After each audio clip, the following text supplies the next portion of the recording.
ఇంకా ఎక్కువ టైం అయితే లేదు ఆయన రాకడికి. మనసులో కూడా ఎక్కువ ప్లేస్ తీసుకొని అక్కడ ఒక చారిత్రక పరిచర్యలాగా చారిత్రకంగా చేయాలనే ఆలోచన కూడా లేదు నా మైండ్లో. ఎందుకంటే టైం లేదు. అర్థమైందా? ఎక్కువ టైం అంత దగ్గరకు వచ్చేసింది టైం. చాలా చాలా దగ్గరకు వచ్చేసింది. నేను చెప్పటం కాదు, కొద్ది రోజుల్లో మీకే అర్థమవుద్ది టోటల్గా ఎలా మారిపోబోతుందో ప్రపంచ పరిస్థితి. చూస్తానే మారిపోయింది. నేను కహానీ చెప్పట్లేదు, భవిష్యత్తు సంభవాలు చెప్తున్నా. ఖచ్చితంగా చూస్తానే మారిపోతుంటుంది ప్రపంచ పరిస్థితి. రకరకాల వింతైనటువంటి పరిస్థితులు ప్రపంచం ఎదుర్కోబోతుంది. ఒక దేశం, ఒక రాష్ట్రం కాదు, ప్రపంచవ్యాప్తంగా యుద్ధాలు కూడా సంఘటిల్లబోతున్నాయి. యుద్ధములు జరుగుతాయి. అందులో కూడా జన నష్టం జరిగే అవకాశం ఉంది. ఈ ఒక్క తెగులతో ఆగిపోదు, ఇంకా క్రొత్తవి అమల్లోకి వస్తాయి, లైన్లోకి వస్తాయి తెగుళ్ళు. ఇంకా కొద్ది కాలం తర్వాత అసలు కరెన్సీ అనేది, డబ్బు అనేది మన చేతిలో ఉండకుండానే మాయమైపోయింది. కరెన్సీ నోట్ నీ చేతిలో, నీ బ్యాగ్లో, నీ పర్సులో ఉండదు. ఇక టోటల్గా అందరి డబ్బు కూడా సిస్టంలోకి వెళ్ళిపోతుంది.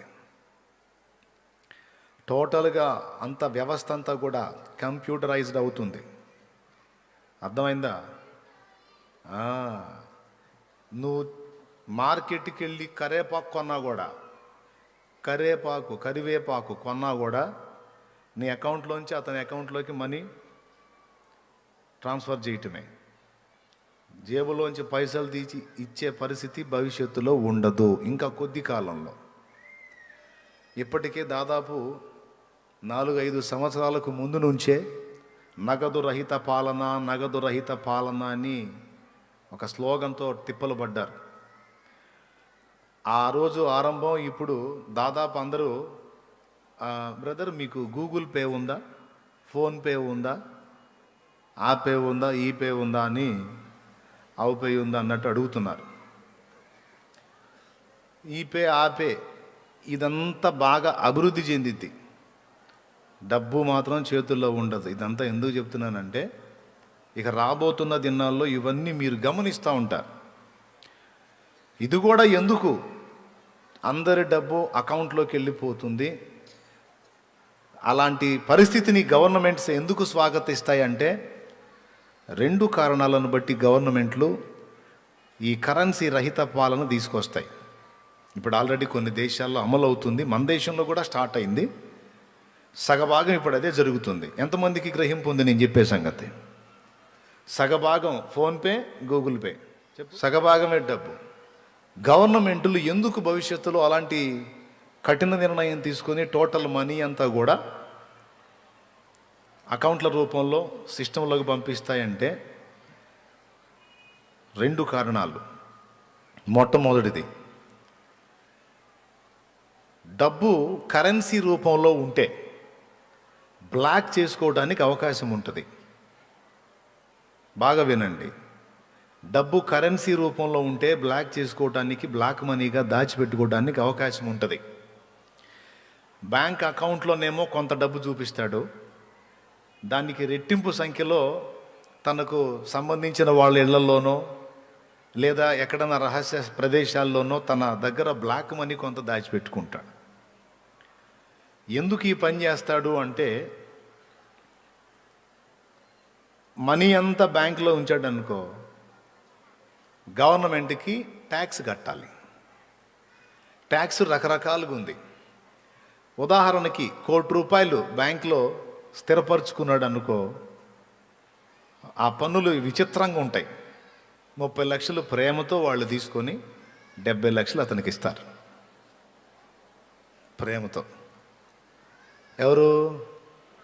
రైట్. 10 కోట్లకి ప్రేమతో 3 కోట్లు తీసుకుంటారు. అర్థమైందా? ఇంత ట్యాక్స్ నేను కష్టపడి, నేను సంపాదించి, నేను నానా గడ్డి తిని ఇబ్బందులు పడి ఇచ్చేస్తే మరి గవర్నమెంట్ ఎంత తీసేసుకుంటుంది అన్న ఫీలింగ్తో ఫస్ట్ నుంచి ఇప్పటిదాకా చాలామంది బ్లాక్ మనీని భద్రం చేస్తూ ఉంటారు. ఆ బ్లాక్ మనీని బినామీ పేర్లతో బిల్డింగులు, అపార్ట్మెంట్లు, స్థలములు, పొలములు గట్రా కొంటుంటారు. బినామీ పేరు అంటే వేరే వాళ్ళ పేరు. ఆ నమ్మకస్తుల్ని కొంతమందిని చూసుకొని వాళ్ళ పేర్లు పెట్టి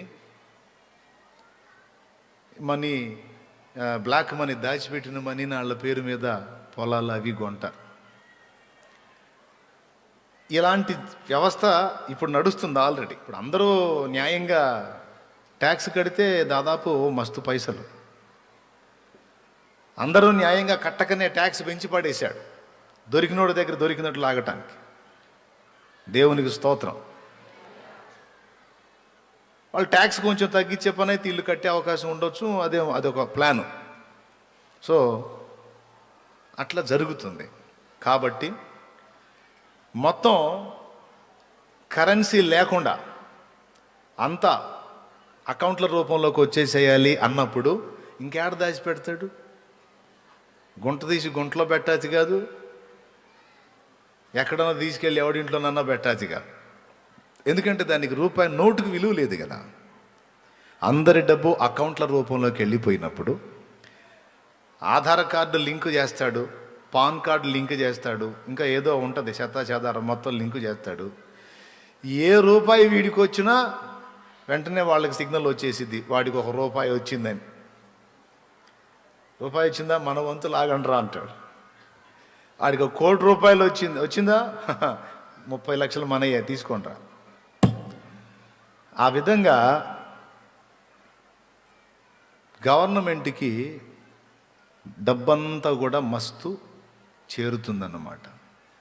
నగదు రహిత పాలన తీసుకొస్తే, అందరి మనీ అకౌంట్ల రూపంలోకి వచ్చేస్తే అకౌంట్లన్నీ గవర్నమెంట్ చేతుల్లో ఉంటాయి. ఎవడు ముసుగులో పెట్టడానికి ఉండదు. ఇక ఎవడు ఏది కొన్నా లెక్క చెప్పాలా. ఒక 20 లక్షలు తీస్తే ఎందుకు తీసావు, 20 లక్షలతో ఏం కొన్నావు, వేస్తే ఎక్కడి నుంచి తీసుకొచ్చేసావు, 20 లక్షలు ఒక్కసారి ఎట్లా వచ్చినాయి నీకు, వేస్తే లెక్క, తీస్తే లెక్క. నాకు 20 లక్షలు ఫలానా పుల్లారావు ఇచ్చాడు అంటే పుల్లారావుకి ఎక్కడి నుంచి వచ్చినాయి. ఆ విధంగా టోటల్గా దానికి ట్యాక్స్ వసూలు చేస్తూ ఉంటున్న పరిస్థితి. ఇక భవిష్యత్తులో బాగా గమనించాలి, భవిష్యత్తులో చేతిలో కరెన్సీ ఉండదు, అంతా అకౌంట్ల రూపంలో. కరేపాకు కొన్నా కూడా ఫోన్పే, గూగుల్ పే అన్నట్టు ఇంకో పే, ఆ పే, ఈ పే, ఏ పే వచ్చింది అంతే తప్ప డబ్బు మాత్రం ఉండదు. ఎందుకంటే బ్లాక్ మనీగా దాచిపెట్టుకోవడానికి ఛాన్స్ లేకుండా ఇలాంటి విధానాన్ని గవర్నమెంట్స్ స్వాగతిస్తున్నాయి. రెండవది, నగదు రహిత పాలన. డబ్బు లేకుండా అంటే కరెన్సీ చేతిలో పట్టుకునే పరిస్థితి లేకుండా అంత అకౌంట్ల రూపంలోకి. ఎందుకు అంటే రెండో కారణం చెప్తా. ఇది మేజర్గా చూపించి మరీ వాళ్ళు అలా చేసే అవకాశం ఉంది. అదేంటంటే మొన్న కరోనా వచ్చింది. కరోనా వచ్చినప్పుడు కరోనా రకరకాల కారణాల చేత వస్తుంది. ప్లాస్టిక్ దాని మీద పడితే 5 రోజులు, నీళ్లలో పడితే 3 రోజులు, నేల మీద పడితే 2 రోజులు, ఆడబడితే ఇన్ని రోజులు, ఏడబడితే అన్ని రోజులు అని ఆ వైరస్ ఇన్ని రోజులు జీవించి ఉంటుంది అని చెప్పారు కదా. ఆ చెప్పే పరంపరలోనే కరెన్సీ ద్వారా కూడా కరోనా వ్యాప్తి జరుగుతుంది అని ఒక దుమారం లేపారు. కరెన్సీ ద్వారా కూడా కరోనా వస్తుందంటే టోటల్ వ్యవస్థ స్తంభించిపోయింది. ఎందుకంటే పైసలు చేతులతో తీసుకోవాలి కదా. పాపం గ్లౌజులు, మాస్కులు వేసుకొని చాలా యాతనలు పడ్డారు. అప్పటికి కూడా డబ్బుల్ని తీసుకోవాలి. డబ్బులకు కూడా మళ్ళా ఏంటిది, ఏమంటారు దాన్ని, శానిటైజింగ్ చేసి నానా అగచాట్లు. దానికి కూడా సమస్య అవుతుందేమో, దానివల్ల కూడా వైరస్ వస్తుందేమో. కరోనా అయితే ఈ కరెన్సీ నోటు వల్ల వచ్చిందో రాలేదో తెలియదు, కానీ భవిష్యత్తులో విచిత్రమైన తెగుళ్ళు రాబోతున్నాయి. ఖచ్చితంగా అవి వాటి మీద కూడా మనకి సోకే అవకాశం ఉంది అన్న భయంతో ఆ కరెన్సీ. ఎందుకంటే ఏ కాగితాలు కూడా అందరి చేతుల్లోకి వెళ్ళవు, కానీ అందరి చేతులను చుట్టొచ్చే దమ్ము సత్తా ఉన్నది మాత్రం కరెన్సీకే. అసలు నేను పుట్టింది మొదలుకొని ఇప్పటివరకు ఒక్కసారి కూడా డబ్బును ముట్టలేదు అన్నోళ్ళు చేతులు ఎత్తండి. అసంభవం. అందరూ పైసలు ముట్టిన వాళ్ళే. అర్థమైందా? పుట్టింది మొదలుకొని ఇంతవరకు పెన్ను ముట్టలేదు అన్నోడు ఉండొచ్చు, వేరే పేపర్ ముట్టలేదు అన్నోడు ఉండొచ్చు, వేరే ఏమైనా ముట్టలేదు అన్నోడు ఉండొచ్చు, డబ్బు ముట్టలేదు అన్నోడు మాత్రం కష్టం. ఓకేనా? సో ఖచ్చితంగా డబ్బు అందరి చేతుల్లోకి తిరుగుతూ ఉంటుంది కనుక వైరస్ వ్యాప్తి చెందిద్ది అన్న నెపంతో కరెన్సీని రద్దు చేస్తున్నాం.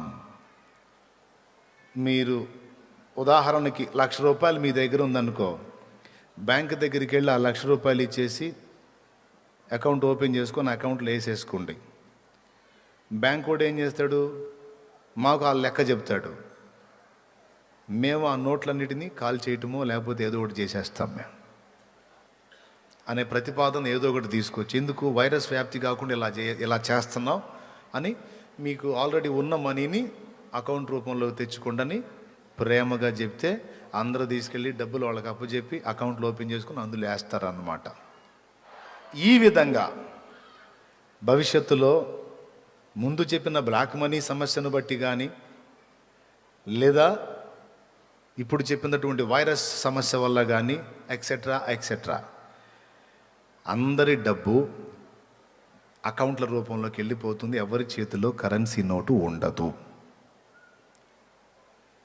ఇలా ఎప్పుడైతే జరిగిందో వినండి, అందరి చేతిలో కరెన్సీ తొలగించబడి మనీ అంతా కూడా అకౌంట్ల రూపంలోకి వెళ్ళిపోయింది, ఎప్పుడైతే ప్రపంచం అంతటా అలాగ అయిపోతుందో ఇక అంత్య అబద్ధ క్రీస్తు రాకకి మార్గం సుగమం అయ్యింది. ఎందుకంటే వాడు ఇక కొద్ది రోజులకు లైన్లోకి వస్తాడు. అంతా అలా అయిపోయినా కొద్ది కాలానికి వాడు పగ్గాలు చేపడతాడు. వాడు పగ్గాలు చేపట్టిన తరువాత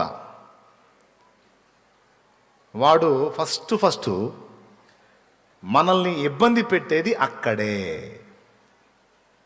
ఎక్కడ? పైసల దగ్గర. వాడు ప్రపంచమంతటికి ఏకరాజు అవుతాడు. వినండి, ఒక్కడే రాజు అవుతాడు. అట్లెట్లా అవుతాడన్నా, ఏ దేశానికి ఆ దేశం పరిపాలించుకుంటుంది కదా. ఇప్పుడు అన్ని దేశాల మీద వాడు ఒక్కడే ఎట్లా రాజు అవుతాడంటే ఆ పరిస్థితులు వస్తాయి. ఏ పరిస్థితులు వస్తాయంటే, ఒక పక్క తెగుళ్ళతో చస్తుంటే జనం, మరో పక్క యుద్ధాలతో ఎక్కువ మంది చస్తారు. వినండి, ఇలా చనిపోవటం ద్వారా చూసిన వాళ్ళందరికీ కూడా ఒక రకమైన వేదన కలిగిద్ది. ప్రపంచ దేశాలన్నిటికీ కూడా ఈ దారుణ మారణకాండ చూడలేకపోతున్నాం. ప్రకృతి విలయాలతో ఒక పక్క చనిపోతుంటే యుద్ధాలతో ఒక పక్క చచ్చిపోతున్నారు. సరే, ప్రకృతి విలయాలంటే దైవికంగా వచ్చినాయి అనుకుందాం. యుద్ధాలు మన కర్మతో మనం చేసుకున్నాయి కదా. ఈ యుద్ధరహిత ప్రపంచం మాకు కావాలన్నట్టు ప్రపంచం అంతటా దేశాలన్నిటా ఒక విప్లవం లెగుస్తుంది. ఒక పక్క ప్రకృతి విలయాలతో చనిపోతుంటే మరో పక్క యుద్ధోన్మాదంతో చచ్చిపోతుంటారు కదా. ప్రపంచ ప్రజలు అన్ని దేశాలలో ఒక విప్లవం లేచింది. ఏమనంటే, ఈ దారుణ మారణకాండ మేము చూడలేము. ఒక్కొక్కడు రెడీ చేసి పెట్టుకున్నారు అణుబాంబుల్ని, రకరకాల క్షిపణుల్ని రెడీ చేసి పెట్టుకున్నారు. మొన్న బైడెన్ ఎప్పుడైతే లైన్లోకి వచ్చాడో ఉత్తర కొరియా వాడు వెంటనే అణుప్రయోగం చేశాడు. అంటే ఏంది? దమ్ముందా, ఆడిపోయాడు, నువ్వు వచ్చావు సై మరి అన్నట్టు. అంటే రెచ్చగొట్టే చర్య. మరోపక్క భారత్ మీదికి ఒకప్పుడు పాకిస్తాన్ శత్రు దేశంగా ఉండేది, ఇప్పుడు చైనా, టర్కీ కూడా, ఈ మూడు ఏకమై పాకిస్తాన్, టర్కీ, చైనా మూడు కలిసి భారత్ను ఢీ కొట్టడానికి కుట్ర చేస్తున్నాయి. బాగా వినండి, అర్థమైందా? తర్వాత రష్యా ఇజ్రాయెల్తో ఫైట్ చేయడానికి ఆలోచన చేస్తుంది. రష్యా ఇజ్రాయెల్తో ఫైట్ చేయడానికి ఆలోచన చేస్తుంది. అది నిజంగా ఫైట్ చేయడానికి కదిలిన నాడు ఇంకా అన్నిటికీ ముహూర్తం దగ్గరకు వచ్చిందని అర్థం. 3 రకాలు చెప్పా. ఒక పక్క ఉత్తర కొరియా వాడు అమెరికాని డి అంటే డి అంటున్నాడు. ఒక పక్కన భారత్నేమో చైనా, పాకిస్తాన్, టర్కీ 3 ఏకమై ఢీ కొట్టడానికి ప్లాన్ చేస్తున్నాయి. మరో పక్కన రష్యా ఇజ్రాయెల్ దేశం మీదకి వెళ్ళటానికి ఆలోచన చేసి మంతనాలు చేసి దానికి మిత్ర దేశాలను కూడా సంభాషణలు చేస్తూ మంతనాలు జరుపుతున్నట్టు విశ్వసనీయ సమాచారం. కాబట్టి ఎక్కడ ఏది ముందుకొచ్చినా ప్రాణ నష్టం తప్పనిసరి. బాగా వినాలి. ఇకపోతే ఈ వ్యవహారం అటుంచితే అరబ్ దేశాలు భవిష్యత్తులో జరగబోతుంది, గుర్తుపెట్టుకోండి. అరబ్ దేశాలు 10 దేశాలు కలిపి ఒక్కటే దేశంగా మారబోతుంది. కారణం ఏదైనా కావచ్చు. మనం ఇంతమంది ఉండి స్వతంత్రులంగా ఎవడికోడు పాలన చేసుకుంటుంటే ఎవడు మనల్ని లక్ష్య పెట్టట్లేదు. ప్రపంచమంతటా మనం ముద్ర వేయాలంటే మనం విడివిడి దేశాలుగా కాకుండా మనందరం ఇస్లామిక్ సంబంధులం కాబట్టి మనందరం కలిసి ఒక్కటే దేశం అయిపోదాం. అప్పుడు 10 దేశాలు కలిసి ఒకటే అయిపోయి ఒకటే ముద్ర ఒకటే రాజు అయినప్పుడు అమెరికా కంటే కూడా అదే అగ్రరాజ్యం అవుతుంది. బాగా వినాలి. ఇప్పుడు అమెరికా అగ్రరాజ్యం కదా, దానికంటే కూడా అది అగ్రరాజ్యం అయిపోతుంది. ప్రకటన గ్రంథంలో చెప్పిన నెరవేర్పులన్నీ ఒకటొకటిగా జరగటం ప్రారంభమవుతుంది. న్యూస్ చూడు. నువ్వు చూడాలనుకుంటే, కాసేపు ఏదన్నా చూడాలనుకుంటే ప్రపంచంలో ఏం జరుగుతుందో చూడు. అరబ్ కంట్రీస్, ముస్లిం దేశాలు 10 దేశాలు కలిసి ఒక్కటిగా మారబోతున్న పరిస్థితి తొందరలో రాబోతుంది. అది కూడా జరిగింది. అవన్నీ ఒక్క దేశం అయిపోయినప్పుడు ఒక్కడే రాజు అవుతాడు. ఆ రాజు సిరియా సంబంధి అయి ఉంటాడు. బాగా వినండి. ఇక ప్రపంచం మొత్తానికి పెద్ద రాజ్యంగా ఆ అరబ్ రాజ్యమే కనపడిద్ది. ఎందుకంటే 10 దేశాలు కలిసి ఒకటైపోయింది కదా, దాని ఎఫెక్టు. అదేమో అలా అయింది. ఇక మిగిలిన దేశాలన్నీ కూడా ఒకదాని మీద ఒకటి డి అంటే డి అని కొట్టుకొని ప్రాణ నష్టం జరిగి అన్ని దేశాల్లో ప్రజలు మాకు యుద్ధరహిత పరిపాలన కావాలి అని నినదిస్తారు. అలా నినదించినప్పుడు ఐక్యరాజ్య సమితిలో అన్ని దేశాల ప్రధానులు, ప్రభుత్వ అధికారులు గ్యాదర్ అయి మంతనాలు జరుపుతారు. ఏం చేద్దాం? ప్రజలందరూ ఇలాగ మొత్తుకుంటున్నారు, మా దేశంలో ఇలాంటి వ్యతిరేకతలు వస్తున్నాయి అంటే మా దేశంలో కూడా వస్తున్నాయి, మా దేశంలో కూడా వస్తున్నాయి. అందరికీ అదే గొడవ. ఏం చేద్దాం? అప్పటికే 10 దేశాలు ఏకమై ఒక్కటై పరిపాలించుకుంటున్నాయి కదా హాయిగా. ఇక గ్యాదర్ అయినటువంటి ఈ ప్రధానులందరికీ కానీ, ఇక పెద్ద అధికారులకు కానీ ఒక్కటే ఆలోచన వచ్చింది. 2 దేశాలు విడివిడిగా ఉంటే యుద్ధం తప్పనిసరి. ఈడు వాడి మీద అతిశయించవచ్చు, వాడు ఈడి మీద అతిశయించవచ్చు. ఎవడు నోరు జారినా ఇంకొకడు కొట్లాడికి వస్తాడు. అదే 2 దేశాలు విడివిడిగా ఉండకుండా 2 ఒకటైపోయింది అనుకో, ఇంకా ఫైటింగ్ చేయడానికి ఇంకొకడు లేడుగా. కాబట్టి వాళ్ళు 10 మంది కలిసి ఒక్కటైపోయి అంత చక్కగా పరిపాలించుకుంటున్నప్పుడు మనం ఓ పని చేద్దాం, మనందరం కలిసి ఒక్కటైపోదాం. ఇప్పుడు అందరు ప్రధానులు ఉంటారు కదా, అందరు ప్రధానుల పేర్లు రాద్దాం. అఫ్కోర్స్ యాజ్ ఇట్ ఈజ్కి ఇలానే జరగకపోవచ్చు, ఏది పేర్లేసి చీటీ తీసే సెక్షన్ జరగకపోవచ్చు. కానీ మొత్తం మీద మాత్రం అందరం కలిసి ఒక్కటే దేశం అయిపోదాం అనేటువంటి తీర్మానం అయితే జరిగింది. అందరం కలిసి ఒక్కటే దేశం అయిపోయి ఒక్కటే రాజుని ఎంపిక చేద్దాం, ఒక్కటే ముద్రను అమల్లోకి తెద్దాం. అప్పుడు 2 దేశాలు విడివిడిగా ఉంటే కొట్లాట, యుద్ధం ఉంటుంది కదా. అవి 2 లేకుండా, విడిగా ఉండకుండా 2 కలిసిపోతే ఇంకా గొడవ ఉంది. తెలంగాణ, ఆంధ్ర 2 కలిసి ఉన్నప్పుడు ఏమన్నా లొల్లుందా? నీళ్ల విషయంలో కానీ ఎక్సెట్రా లేదు. ఇప్పుడు విడిపోయినందున ఆ మధ్య నీళ్ళ కాడ కొంచెం క్లాష్ అయింది. ఇంకా మరికొన్ని విషయాల్లో క్లాష్ అయిందా లేదా? విడిపోతే కొట్లాటే, కలిసి ఉంటే గొడవే లేదు. ఈ కారణాన్ని బట్టి అన్ని దేశాలు కలిసి మనం ఒకటైపోదాం, మనలో ఒకడిని రాజుగా నియమిద్దాం అని ఆలోచనకు వస్తారు. ఆలోచనకు వచ్చినప్పుడు వీళ్ళు ఈ ప్లాన్లో ఉంటారు.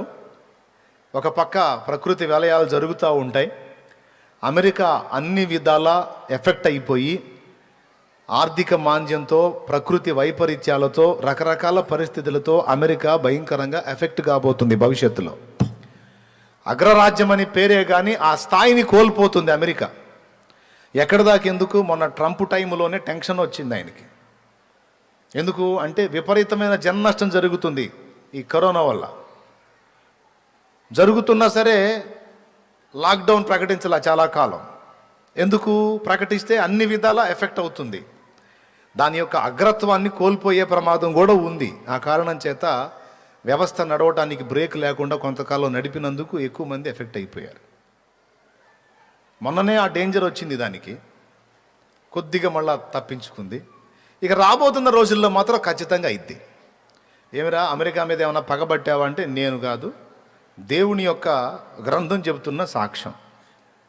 అమెరికా అలాంటి ప్రతికూల పరిస్థితి ఎదుర్కొని అగ్రరాజ్యం అన్న పేరు పొందిందే అయినప్పటికీ శక్తిహీనంగా ఉండిపోతుంది. ఓకే, మిగిలిన దేశాలన్నీ కలిసి మనం ఒక్కటే దేశం అవుదాం అనే ఆ మంతనాల్లో ఉంటారు.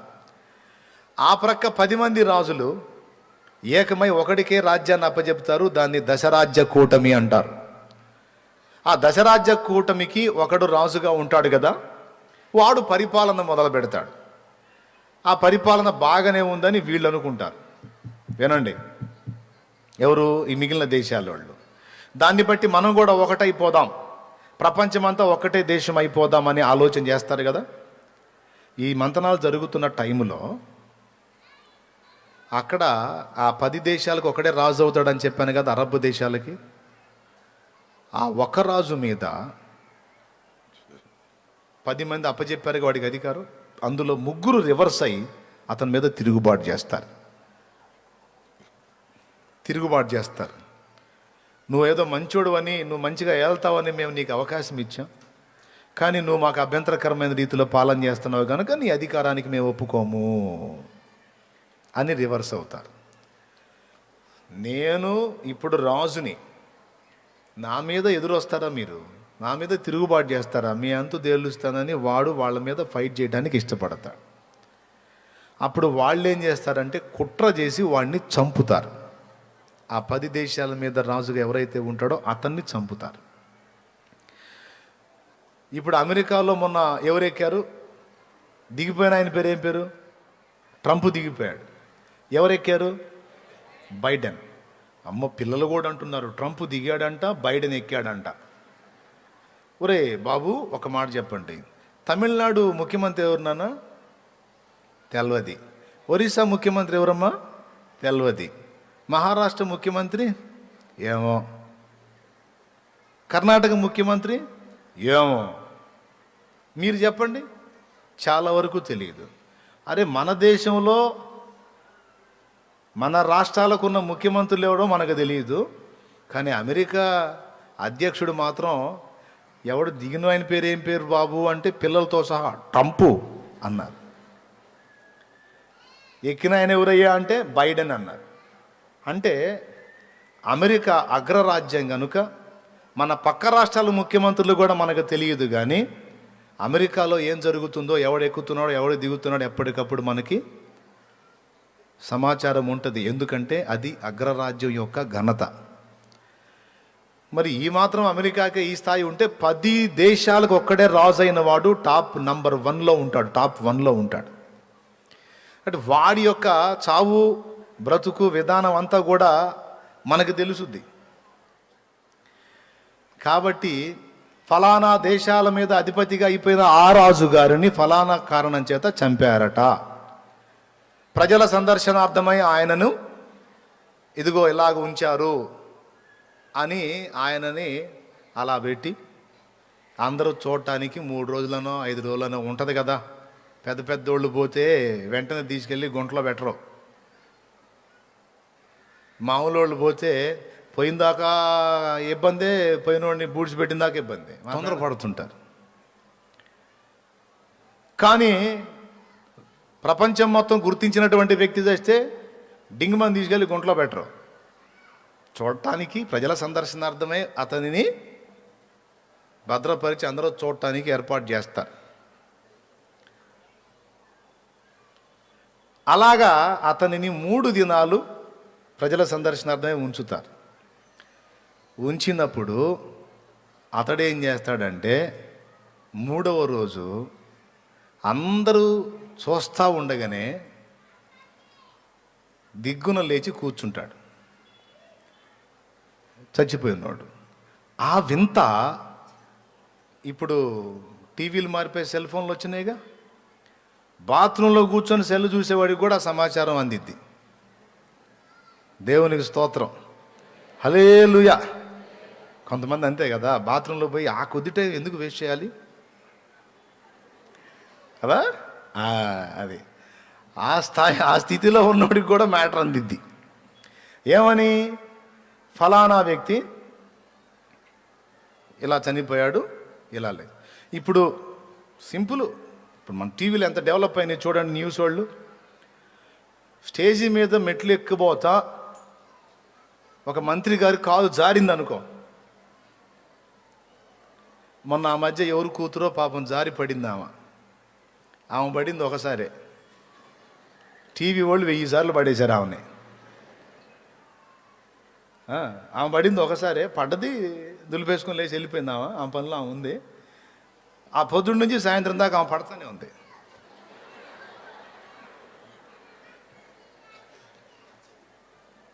అది ఎన్నిసార్లు పడేస్తారు ఆమెని అంటే, మరి వాళ్ళకి ఏదైనా మంచి హాట్ న్యూస్ దొరికిందాక ఆమెను పడేస్తానే ఉంటారు. కాబట్టి ఏ చిన్న టెంకాయను కూడా వదిలిపెట్టరు కదా న్యూస్ వాళ్ళు. అలాంటిది ఏకదం అందరి ముందు సచ్చినోడు తిరిగి లెగిస్తే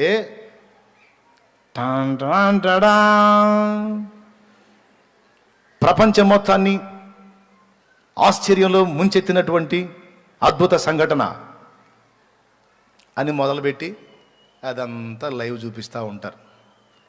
ఇక అందరికి కూడా మైండ్ బ్లోయింగ్. రియల్గా అందరి ముందు చనిపోయాడు, రియల్గా అందరి ముందు 3వ నాడు తిరిగి లేచాడు. తిరిగి లేచిన తర్వాత వాడు అంతటితో ఊరుకోడు. అంతకుముందు తను ప్రదర్శించని వింతైన శక్తులు తిరిగి లేచిన తర్వాత వాడు ప్రదర్శించటం మొదలు పెడతాడు. ఇలా మొదలుపెట్టిన తర్వాత ప్రపంచ ప్రజలంతా కూడా ఆశ్చర్యానికి గురవుతారు. ఏంటిది, ఆకాశం నుండి అగ్ని కురిపించగలుగుతాడు, నీళ్ళని రక్తంగా మార్చగలుగుతాడు, కొన్ని వింత వింత క్రియలు చేయగలుగుతాడు. అందరూ చూస్తుండగా ప్రజలంతా ఆశ్చర్యచకితులైపోయి వింతగా ఆయన్ని గమనిస్తూ ఉంటారు. అయ్యా ఇంతకి తమరెవరు అని అడుగుతారు. అప్పుడు చెప్తాడు, మీరు అనుకుంటున్న రాజు గీజు కాదురా, నేనే నిజమైన క్రీస్తును అని.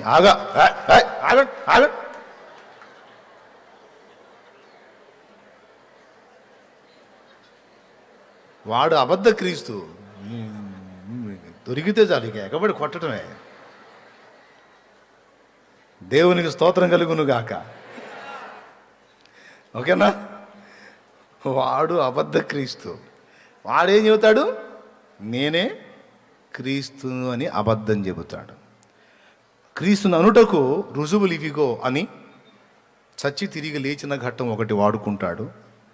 తర్వాత కొన్ని ఏర్పరచబడిన వారిని సైతం మోసగించుటకు, చూడు కావాలంటే ఉంది లేఖనంలో, మత్తయి సువార్త 24:24. అబద్ధపు క్రీస్తులను అబద్ధపు ప్రవక్తలను వచ్చి సాధ్యమైతే ఏర్పరచబడిన వారిని సహితము మోసపరచుటకై గొప్ప సూచక్రియలను మహత్కార్యములను కనపరచెదరు. అది లెక్క. ఇక వాడు సూచక్రియలు మహత్కార్యాలు గొప్ప గొప్ప కార్యాలు చేస్తా చూపిస్తా ఉంటాడు కదా. ప్రజలంతా కూడా నజరేయుడైన యేసు కాదు లోకరక్షకుడు, ఇదిగో ఈయన అని భూజనులందరూ చావు దెబ్బ తగిలి బ్రతికిన ఆ క్రూర మృగమును వెంబడించిరి అన్న ప్రకటన వచనం నెరవేరింది. భూజనులందరూ ఆశ్చర్యపడుచు దాని వెంట పోవుచుండిరి. అర్థమైందా? ప్రకటన గ్రంథంలో ఉంటుంది ఈ మాట. ఇక వాడు లైన్లోకి వచ్చేసి శాంతి మాటలు మాట్లాడుతుంటాడు మనోడు. నేను శాంతిని ఇవ్వడానికి వచ్చాను, నేను శాంతిని అనుగ్రహిస్తాను, అది ఇది.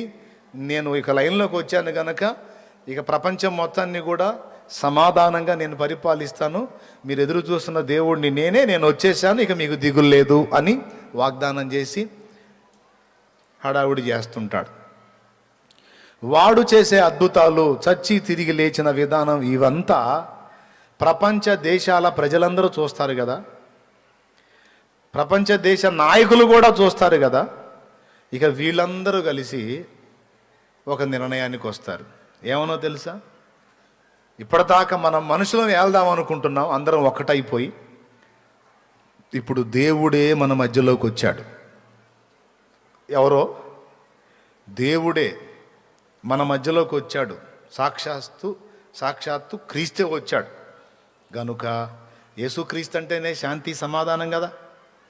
కాబట్టి ఆ మహానుభావుడికి మనం పట్టం కట్టబెడితే ఇక మనం అందరం హ్యాపీగా ఉండొచ్చు. మనకి ఏది కావాలన్నా ఆయన అద్భుతాలు చేసేస్తుంటాడు, అందరినీ రక్షించేస్తుంటాడు, పోషించేస్తుంటాడు.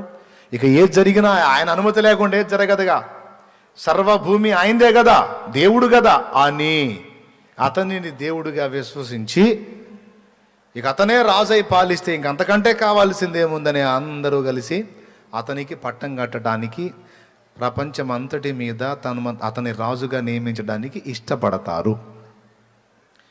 ప్రపంచమంతా ఇష్టపడిద్ది కానీ ఇశ్రాయేలు ఒప్పుకోదు. అర్థమైందా? ఇశ్రాయేలు ఒప్పుకోదు. క్రీస్తు ఆయన అని మీరు అంటున్నారు, కానీ అతను పుట్టింది వేరు, అతను ఆరాధించింది వేరు, అతని పితరులు వేరు. చచ్చిపోయి తిరిగి లేచాడు, దాన్ని మేము కూడా ఒప్పుకుంటాం, కానీ మాకు కొన్ని కోడ్ అవుతున్నాయి, కొన్ని కోడ్ కావటల్లా. గనుక మేము అతన్ని కొంచెం ఆలోచిస్తున్నాం అతని గురించి అని వాళ్ళ ప్రకటన రిలీజ్ చేస్తారు. ఈలోపు ఒక అబద్ధ ప్రవక్త ఇశ్రాయేల్లో రెడీగా ఉంటాడు. వీడికి సపోర్ట్ చేయటానికి అబద్ధ ప్రవక్త వాడి లైన్లోకి వచ్చి ఇశ్రాయేలు మొత్తాన్ని అద్భుతాలతో సూచక్రియలతో ఆకర్షిస్తాడు. వాడికి కూడా అతీత శక్తులు ఉంటాయి అబద్ధ ప్రవక్తకి. ఇశ్రాయేలు మొత్తం కూడా అతన్ని ప్రవక్త అని నమ్ముతుంది, నిజానికి మాత్రం వాడు అబద్ధ ప్రవక్త. దేన్ని బట్టి నమ్ముతుంది అంటే సూచక్రియలు, మహత్ కార్యాలను బట్టి. అదే 1 కొరింథీ పత్రిక 1వ అధ్యాయంలో పౌలు మహనీయుడు అంటాడు, యూదులు సూచక క్రియలను అడుగుచున్నారు, గ్రీసు దేశస్థులు జ్ఞానమును వెదకుచున్నారు, మేము సిలువ వేయబడిన క్రీస్తును ప్రకటించుచున్నామన్నాడు పౌలు. యూదులు సూచక క్రియలకు ఆకర్షితులు గనుక ఆ అబద్ధ ప్రవక్త లైన్లోకి వచ్చి సూచక్రియలు, మహత్కార్యాలు అక్కడ చేస్తూ ఉంటాం కారణం చేత ఇజ్రాయేల్ మొత్తం కూడా అతనికి కనెక్ట్ అయి ఉంటుంది. ఇక వాడి కార్యాలను బట్టి, ఆ అబద్ధ ప్రవక్త కార్యాలను బట్టి ఇజ్రాయేల్ మొత్తం వాడిని కనెక్ట్ అయి ఉంటుంది. వీడు ఆ అబద్ధ క్రీస్తుకు సపోర్ట్గా ఉంటాడు. వీడు అడుగుతాడు ఇజ్రాయేల్ని, ప్రపంచమంతా ఏకమై అతన్ని అంగీకరిస్తే మీరు మాత్రం కాదంటారేమిటి అంటాడు. అప్పుడు ఇజ్రాయేల్ పెద్దలు చెప్తారు ఏమనంటే, అయ్యా ప్రవక్త గారు, మీ మాటకు మేము అవిధేయత చూపేవాళ్ళమా? ఎంత మాట! కాకపోతే మా లేఖనాలను అనుసరించి అతని జీవితాన్ని, గతాన్ని, అతని పరిస్థితిని, అతని ఆరంభాన్ని అంతా చూస్తుంటే కొన్ని కోడ్ అవ్వట్లేదు, సింక్ అవ్వట్లేదు, అందుకని డౌట్గా ఉంది మాకు అంటారు. ప్రవక్తనైనా నేను చెబుతుంటే మీకు డౌటా అంటాడు వీడు. అర్థమైందా? వాళ్ళ ఆలోచనలో పడతారు. అప్పుడు వాడేం ప్రతిపాదన చేస్తాడంటే, ఓ పని చేయండి, అట్టయితే ప్రపంచంలోని ఇతర దేశాల వాళ్ళందరూ ఏకమై అతడు మమ్మల్ని పర్మనెంట్గా ఏలవచ్చని తమ అధికారాన్ని అతనికి ఇవ్వడానికి ఇష్టపడ్డారు. సరే మీరేం చేస్తారంటే, పర్మనెంట్గా అతడే మా ఏలికాన్ని మీరు సంతకం పెట్టొద్దు, ఒక 7 ఏండ్లు అతడు మమ్మల్ని ఏలవచ్చు అని ఒక 7 ఏండ్లు అతని పాలనకు ఒప్పుకోండి. ఈ 7 ఏండ్లలో అతడు మనకు అనుకూలంగా ఉంటే ఏం లేదు, ప్రతికూలంగా ఉంటే అప్పుడే మనం వైదొలుగుదాం, ఎందుకంటే 7 ఏళ్ళేగా మనం రాస్తాం కాబట్టి. ఈ పని ప్రపంచంలో ఇంకా ఏ దేశమో చేయదు, ఇజ్రాయెల్ చేస్తుంది. మిగిలినవన్నేమో అతను శాశ్వతంగా మమ్మల్ని ఆలోచన సంతకాలు పెడితే, ఇజ్రాయెల్ మాత్రం 7 ఏళ్ళే అతడు మమ్మల్ని ఏలాలి అని సంధి కుదుర్చుకుంటుంది. ఎప్పుడైతే ఇజ్రాయేలు 7 ఏళ్ళు అతడు మమ్మల్ని ఏలవచ్చు అని సంధి సంతకం పెడుతుందో అప్పుడు ఇక వాడి గవర్నమెంటు రన్నింగ్లోకి వస్తుంది. ఇక స్టార్ట్, ఇక వాడు దేవుడు అన్నట్టు. ఇక ప్రపంచం అంతటా వాడే రాజు, ఆఖరికి ఇజ్రాయెల్తో సహా. ఇక భూమి మీద వాడికి రివర్స్ ఎవరన్నా ఉంటారా? ఇక వాడు ఆడిందే ఆట, పాడిందే పాట. అవునా కాదా చెప్పండి? అవునా కాదు? వాణ్ణి భయంకరంగా ప్రతిఘటించేటువంటి గుంపు ఒకటి భూమి మీదనే ఉంటుంది, అదే మనం.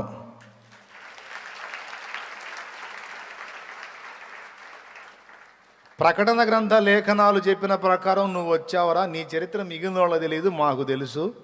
మాకు నువ్వు కాదు క్రీస్తు, నజరేయుడగు యేసే మా క్రీస్తు అని భూమి మీదున్న సార్వత్రిక సంఘము సంఘటితమై వాడిని ఎదిరిస్తుంది. ఇక పరిశుద్ధులతో యుద్ధం వాడికి, పరిశుద్ధులు కూడా వాడితో ఎదురు తిరుగుతారు. ఎవడైనా నా మాటను ధిక్కరించి తిరుగుబాటు చేసి తిరస్కరిస్తే వాడికి జరిగే పని వాడికి నేను చేస్తా. ఇందులో భాగంగా మొట్టమొదట అందరికీ ఇదే నా ఆజ్ఞ, ఆ మృగము యొక్క పేరైనను దాని పేరిట సంఖ్య అయినను చేతి మీద కానీ నొసటి యందు కానీ ధరించాలి. అర్థమైందా? ఏమిటది అంటే 666.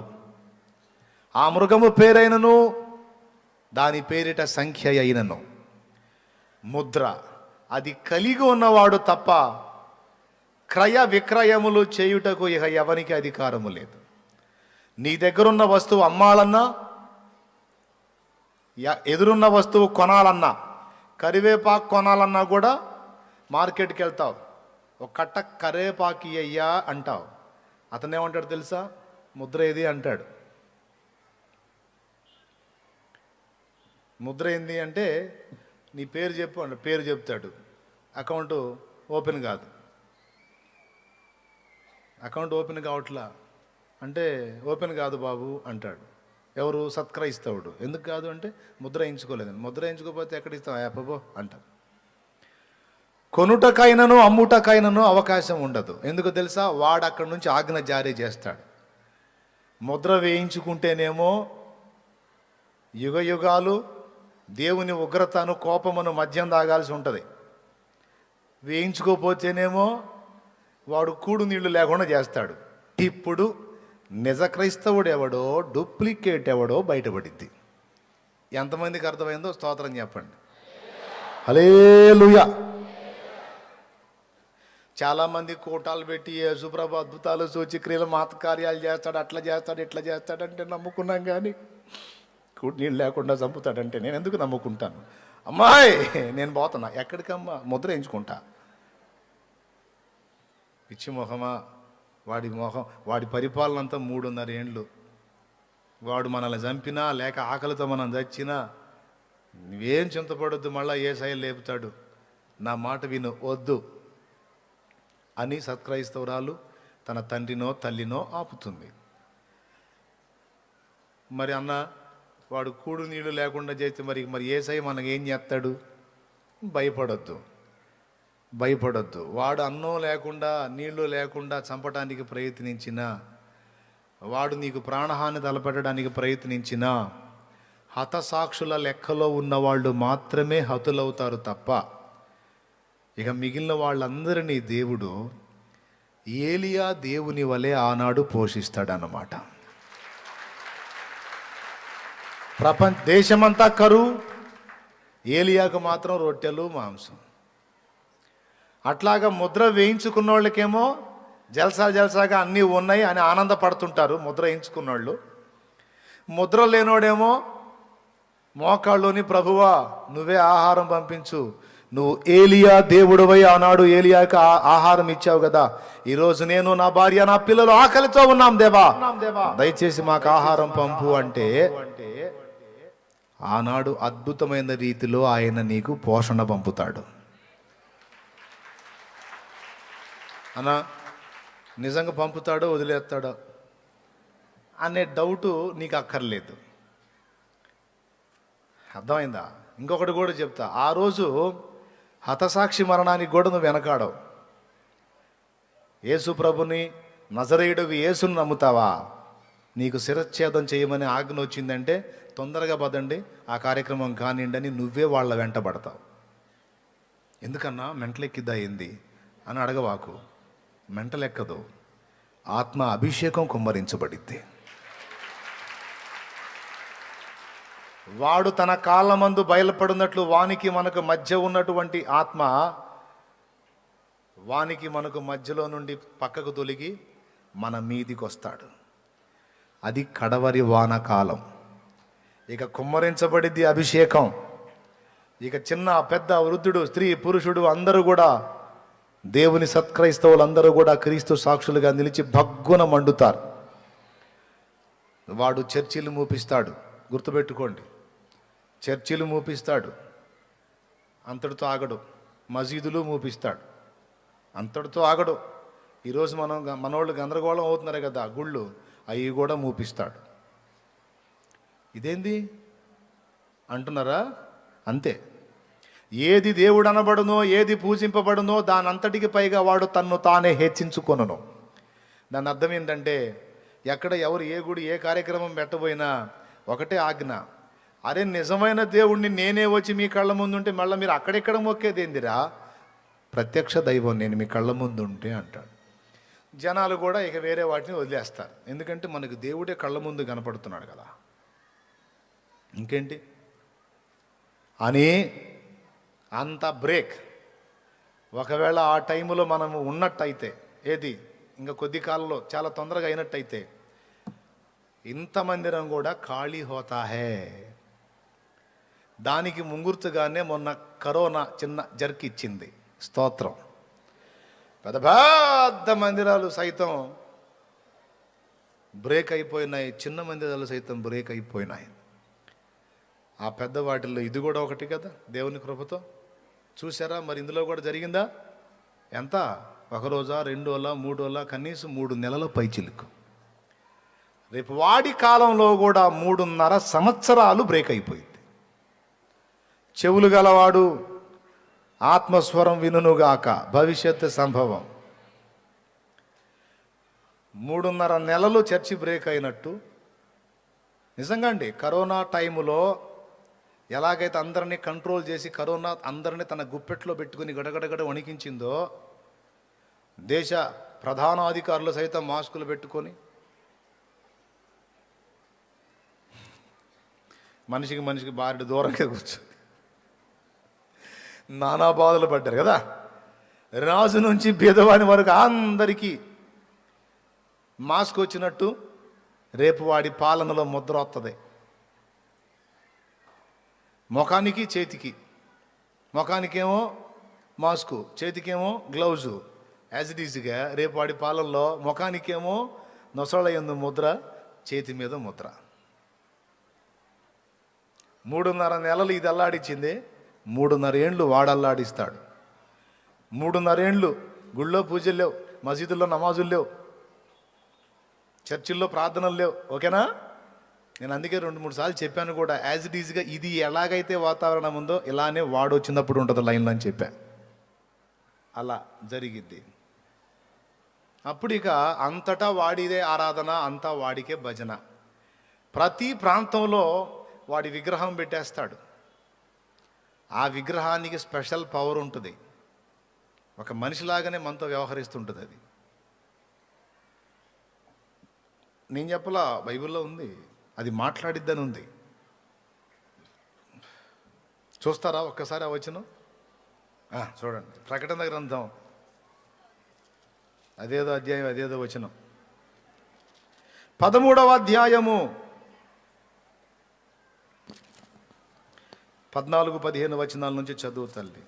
కత్తి దెబ్బ తినియు బ్రతికిన ఈ క్రూర మృగమునకు ప్రతిమను ప్రతిమ అంటే బొమ్మను చేయవలెనని అది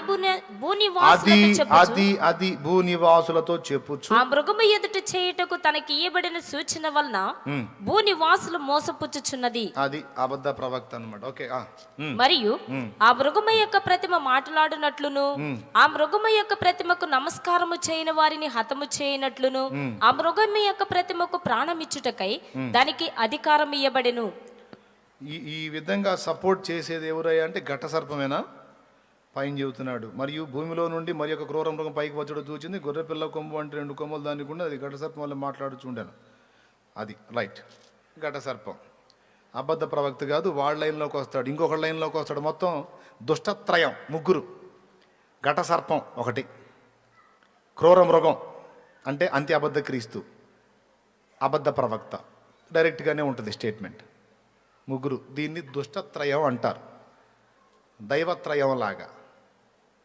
త్రియేక దేవుడైన యెహోవాను అన్నట్టు దైవత్రయం లాగా ఇది దుష్టత్రయం అన్నమాట.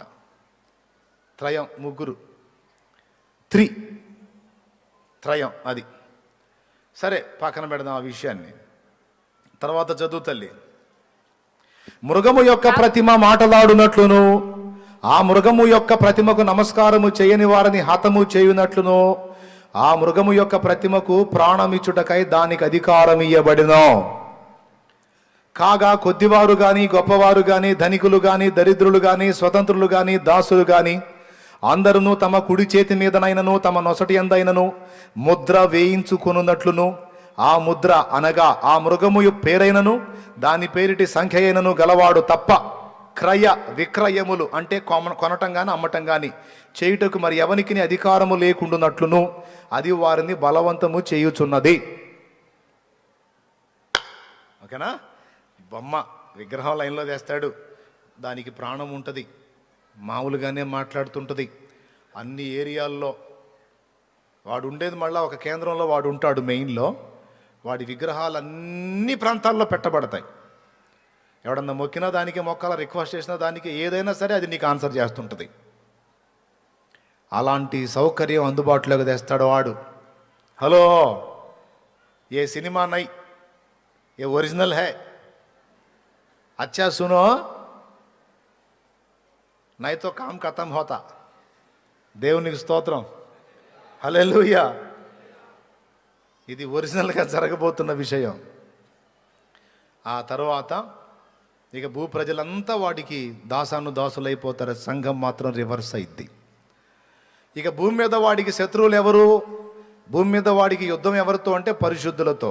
ఎవరు పరిశుద్ధులు అంటే క్రీస్తు రక్తము చేత విమోచింపబడిన దేవుని సంఘము. అందరిని చెదరగొట్టేస్తాడు.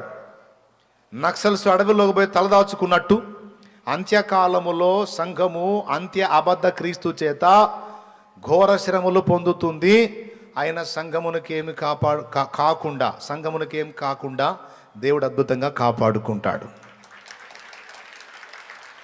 ఎలా అంటే దానియేలు, షడ్రకు, మేషకు, అబేద్నెగోల ఉదంతం. షడ్రకు, మేషకు, అబేద్నెగోలను అగ్నిగుండంలో వెయ్యకుండానే ఆపగలడు దేవుడు. కానీ ఆపలా, అగ్నిలో పడనిచ్చాడు. కానీ అగ్ని వారికి ఏమీ చేయకుండా క్షేమంగా బయటికి తీసుకొచ్చాడు. ఒక మాట చెప్పనివ్వండి, అగ్నిలో పడకముందే దేవుడు ఆపొచ్చు. అలా ఆపటం వల్ల రెండు మనం లాస్ అవుతాం.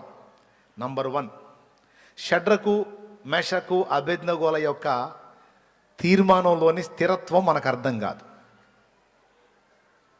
ఆ పరీక్షలో వాళ్ళు పాసా ఫెయిల్ అనేది మనకు అర్థం కాదు. నంబర్ 1. నంబర్ 2, అగ్నిగుండంలో వెయ్యబడకముందే వాళ్ళు ఆపబడ్డట్టయితే దేవునికి అంత మహిమ రాదు. దేవుని మహిమను జనం చూసే అవకాశం దొరకదు. సో ఈ 2 కారణాలను బట్టి శిక్ష విధించనిచ్చాడు, అగ్నిలో వెయ్యనిచ్చాడు. అగ్నిలో వేసిన వాళ్ళు కూడా తెచ్చారు, వాళ్ళని లోపలికి ఇసిరిన వాళ్ళు తెచ్చారు. ఆ అగ్ని దెబ్బకి. మరి రాజాజ్ఞ, వాళ్ళు లేసేండ్రా అన్నాడు. వాళ్ళు వేయలే, కాలుతుంది సార్, అమ్మ ఈ మంటలేను సార్, వేయలేము సార్ అంటే వీళ్ళని లేసేండ్రా అంటాడు ముందు. అందుకని వాళ్ళని ఎత్తుకొని వేయటానికి పోయారు. వాళ్ళని విసిరేటప్పుడే ఆ అగ్ని శిఖలు ఉంటాయి కదా, వచ్చి తగిలినాయి, చచ్చిపోయారు అక్కడే. కానీ లోపల విసరబడ్డ వాళ్ళని మాత్రం అగ్ని ఏమీ చెయ్యలేదు. అగ్ని ఏడంతలై పండుచుండినను, అగ్ని ఏడంతలై పండుచుండినను, అగ్ని బలమును పంచలేదులే నీ ప్రియుల దేహాలను.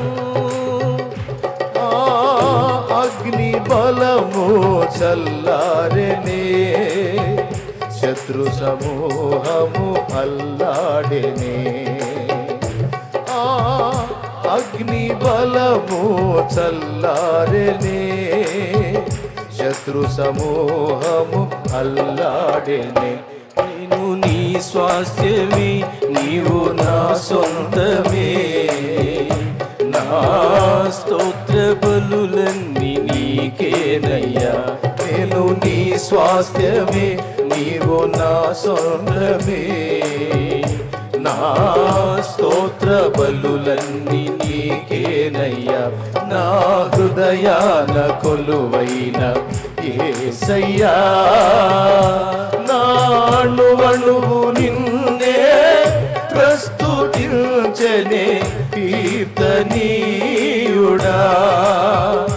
నా హృదయార్పణతో ప్రణమిల్లదని నీ సన్నిధిలో పూజారుడా. నా హృదయార్పణతో ప్రణమిల్లెదని నీ సన్నిధిలో పూజారుడా. నా హృదయాన కొలువైన యేసయ్యా.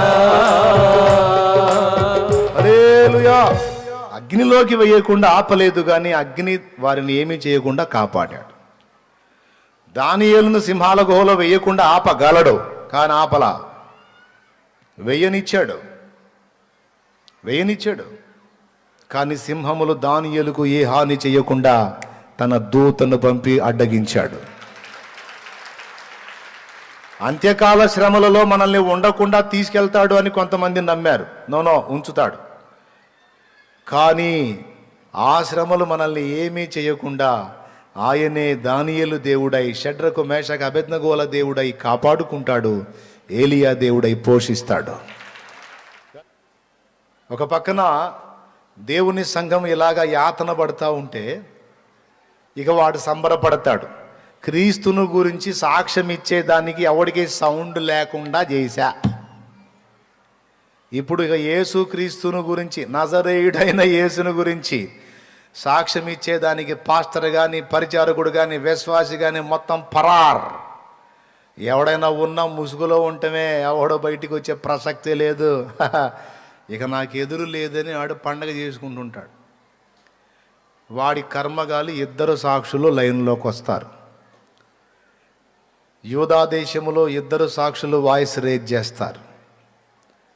వాళ్ళు నోరు తెరిచి మాట్లాడతారు, భూప్రజలారా, ఇప్పుడు మీరు చూస్తున్నవాడు నిజమైన క్రీస్తు కాదు, వీడు అబద్ధ క్రీస్తు. నిజమైన క్రీస్తు ఎవరో తెలుసా?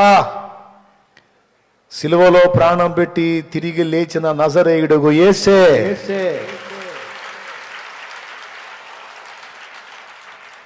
నేను నా ఇద్దరు సాక్షులకు అధికారం ఇచ్చేదను, వారు 1260 దినములో ప్రవచించెదరు. ఎందుకు వాళ్ళు లైన్లోకి రావాల్సి వచ్చింది అంటే, భూమి మీద ఉన్న సంఘము, సంఘ నాయకులందరి స్వరాన్ని ఇడు బ్రేక్ చేస్తాడు, తొక్కి పట్టేస్తాడు. అక్కడ ఎవరు నోరు తెరవకుండా హుకుం జారీ చేసి అంతటా బ్రేక్. ఎవడు కూడా కూటాలు పెట్టడం కానీ, ప్రార్థనలు కానీ, ఎక్సెట్రా మాట్లాడే పని లేదు. ఎవడనట్లా కనపడితే అడౌట్.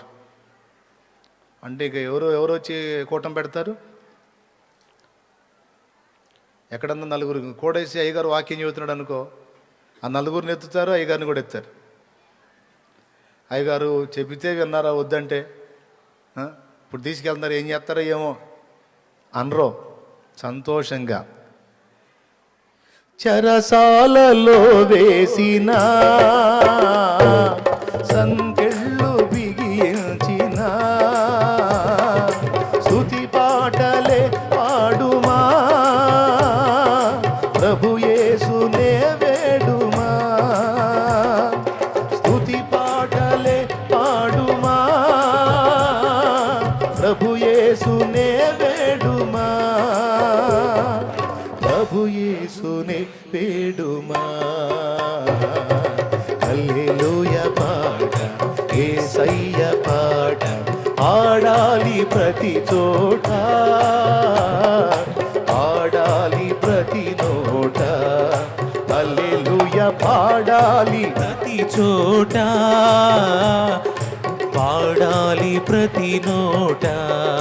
హల్లెలూయా హల్లెలూయా హల్లెలూయా హల్లెలూయా హల్లెలూయా హల్లెలూయా, ఆమేన్. హల్లెలూయా, హల్లెలూయా, హల్లెలూయా, హల్లెలూయా, హల్లెలూయా, హల్లెలూయా, హల్లెలూయా, హల్లెలూయా, హల్లెలూయా, హల్లెలూయా, హల్లెలూయా, హల్లెలూయా. హల్లెలూయా పాట, యేసయ్య పాట పాడాలి ప్రతి చోట, పాడాలి ప్రతి నోట. హల్లెలూయా పాడాలి ప్రతి చోట, పాడాలి ప్రతి నోట. కష్టాలు ఏ కలిగినా, కన్నీరులే మిగిలినా, స్తుతి పాటలే పాడుమా, ప్రభు యేసునే వేడుమా. ఆ స్తుతి పాటలే పాడుమా, ప్రభు యేసునే వేడుమా, ప్రభు యేసునే వేడుమా. హల్లెలూయా పాట, యేసయ్య పాట ఆమేన్. పాడాలి ప్రతి చోట, పాడాలి ప్రతి నోట. హల్లెలూయా పాడాలి ప్రతి చోట, పాడాలి ప్రతి నోట. హల్లెలూయా అని పాడుకుంటూ వెళ్తారు. కొంతమంది సైడ్ అయిపోతారు. అంతటా నిశ్శబ్దం. అందరిని ఆపేశానని వాడు పండగ చేసుకుంటూ ఉంటాడు. ఈలోపు యెరూషలేములోంచి మళ్ళా స్వరం లేచింది. ఇద్దరు సాక్షులు ప్రవచించటం మొదలు పెడతారు. ఆ ఇద్దరు సాక్షులు ఎవరు అన్న దాని మీద బోల్డ్ అంతా వ్యవహారం ఉంది. దాన్ని కూడా గతంలో చెప్పాను, మళ్ళీ ఒకసారి చెప్తా. ఈసారి ఎప్పుడన్నా చెప్తాలే వాళ్ళు ఎవరు అనేది. మళ్ళీ దానికి పోతే అన్ని నిరూపించుకుంటూ రావాలి, టైం పట్టిద్ది. దాన్ని పక్కన పెడదాం. ఇక వాళ్ళు ఒక పక్క ప్రవచిస్తుంటారు, బాగా వినండి. ఒక పక్క సంఘాన్ని వాడు తరుముతూ ఉంటాడు, ఇబ్బంది పెడతా ఉంటాడు. ఇజ్రాయెల్ జనాంగం కూడా నిమ్మళంగా ఉంటుంది. ఎందుకంటే వాడి పాలన చూస్తూ ఉంటుంది. వాళ్ళ ఆ లోపు దేవాలయం నిర్మాణం చేసుకుంటారు. అందులో అనుదిన బలి, మోషే ధర్మశాస్త్రం ప్రకారం యెహోవాకి ఈ బలి నైవేద్యాలు అర్పిస్తూ ఉంటారు. వాళ్ళ తంత అక్కడ జరుగుతూ ఉంటుంది.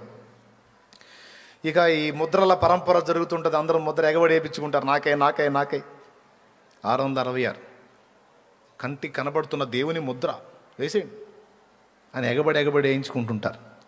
సంఘం మాత్రం ముద్ర వద్దంటుంది. ముద్ర లేకపోతే ఫుడ్ ఉండదు, లేకపోతే పోషిస్తాడు, అయినా పర్వాలేదు, ఆకలితో చచ్చినా పర్వాలేదు, ఏం పర్లేదు. ఉన్నా 3:30, చచ్చినా 3:30. అంతేనా? ఏదంటారు కదా, ఏనుగు బతికినా 10 ఏంటి, ఏం చెప్పరు? సరేలే, మనకు తెలియని సామెతలు ఎందుకు. బతికి ఉన్నా 3:30, ఎందుకంటే తర్వాత వచ్చేస్తాడు. చచ్చినా 3:30. కాబట్టి ఏమైనా మాకు ఇబ్బంది లేదు, ముద్ర మాత్రం వేయించుకో. ఏడిసారు అట్టయితే చావండి ఆకలితోనే అందరూ ముద్ర వేయించుకుంటారు. ఇందులోనే నకిలీ క్రైస్తవులు కూడా లైన్లోకి వెళ్తారు. బ్రదర్, ఏంటి బ్రదర్ నువ్వు? ఏముంది బ్రదర్, మరి ఏం ఒరిగింది?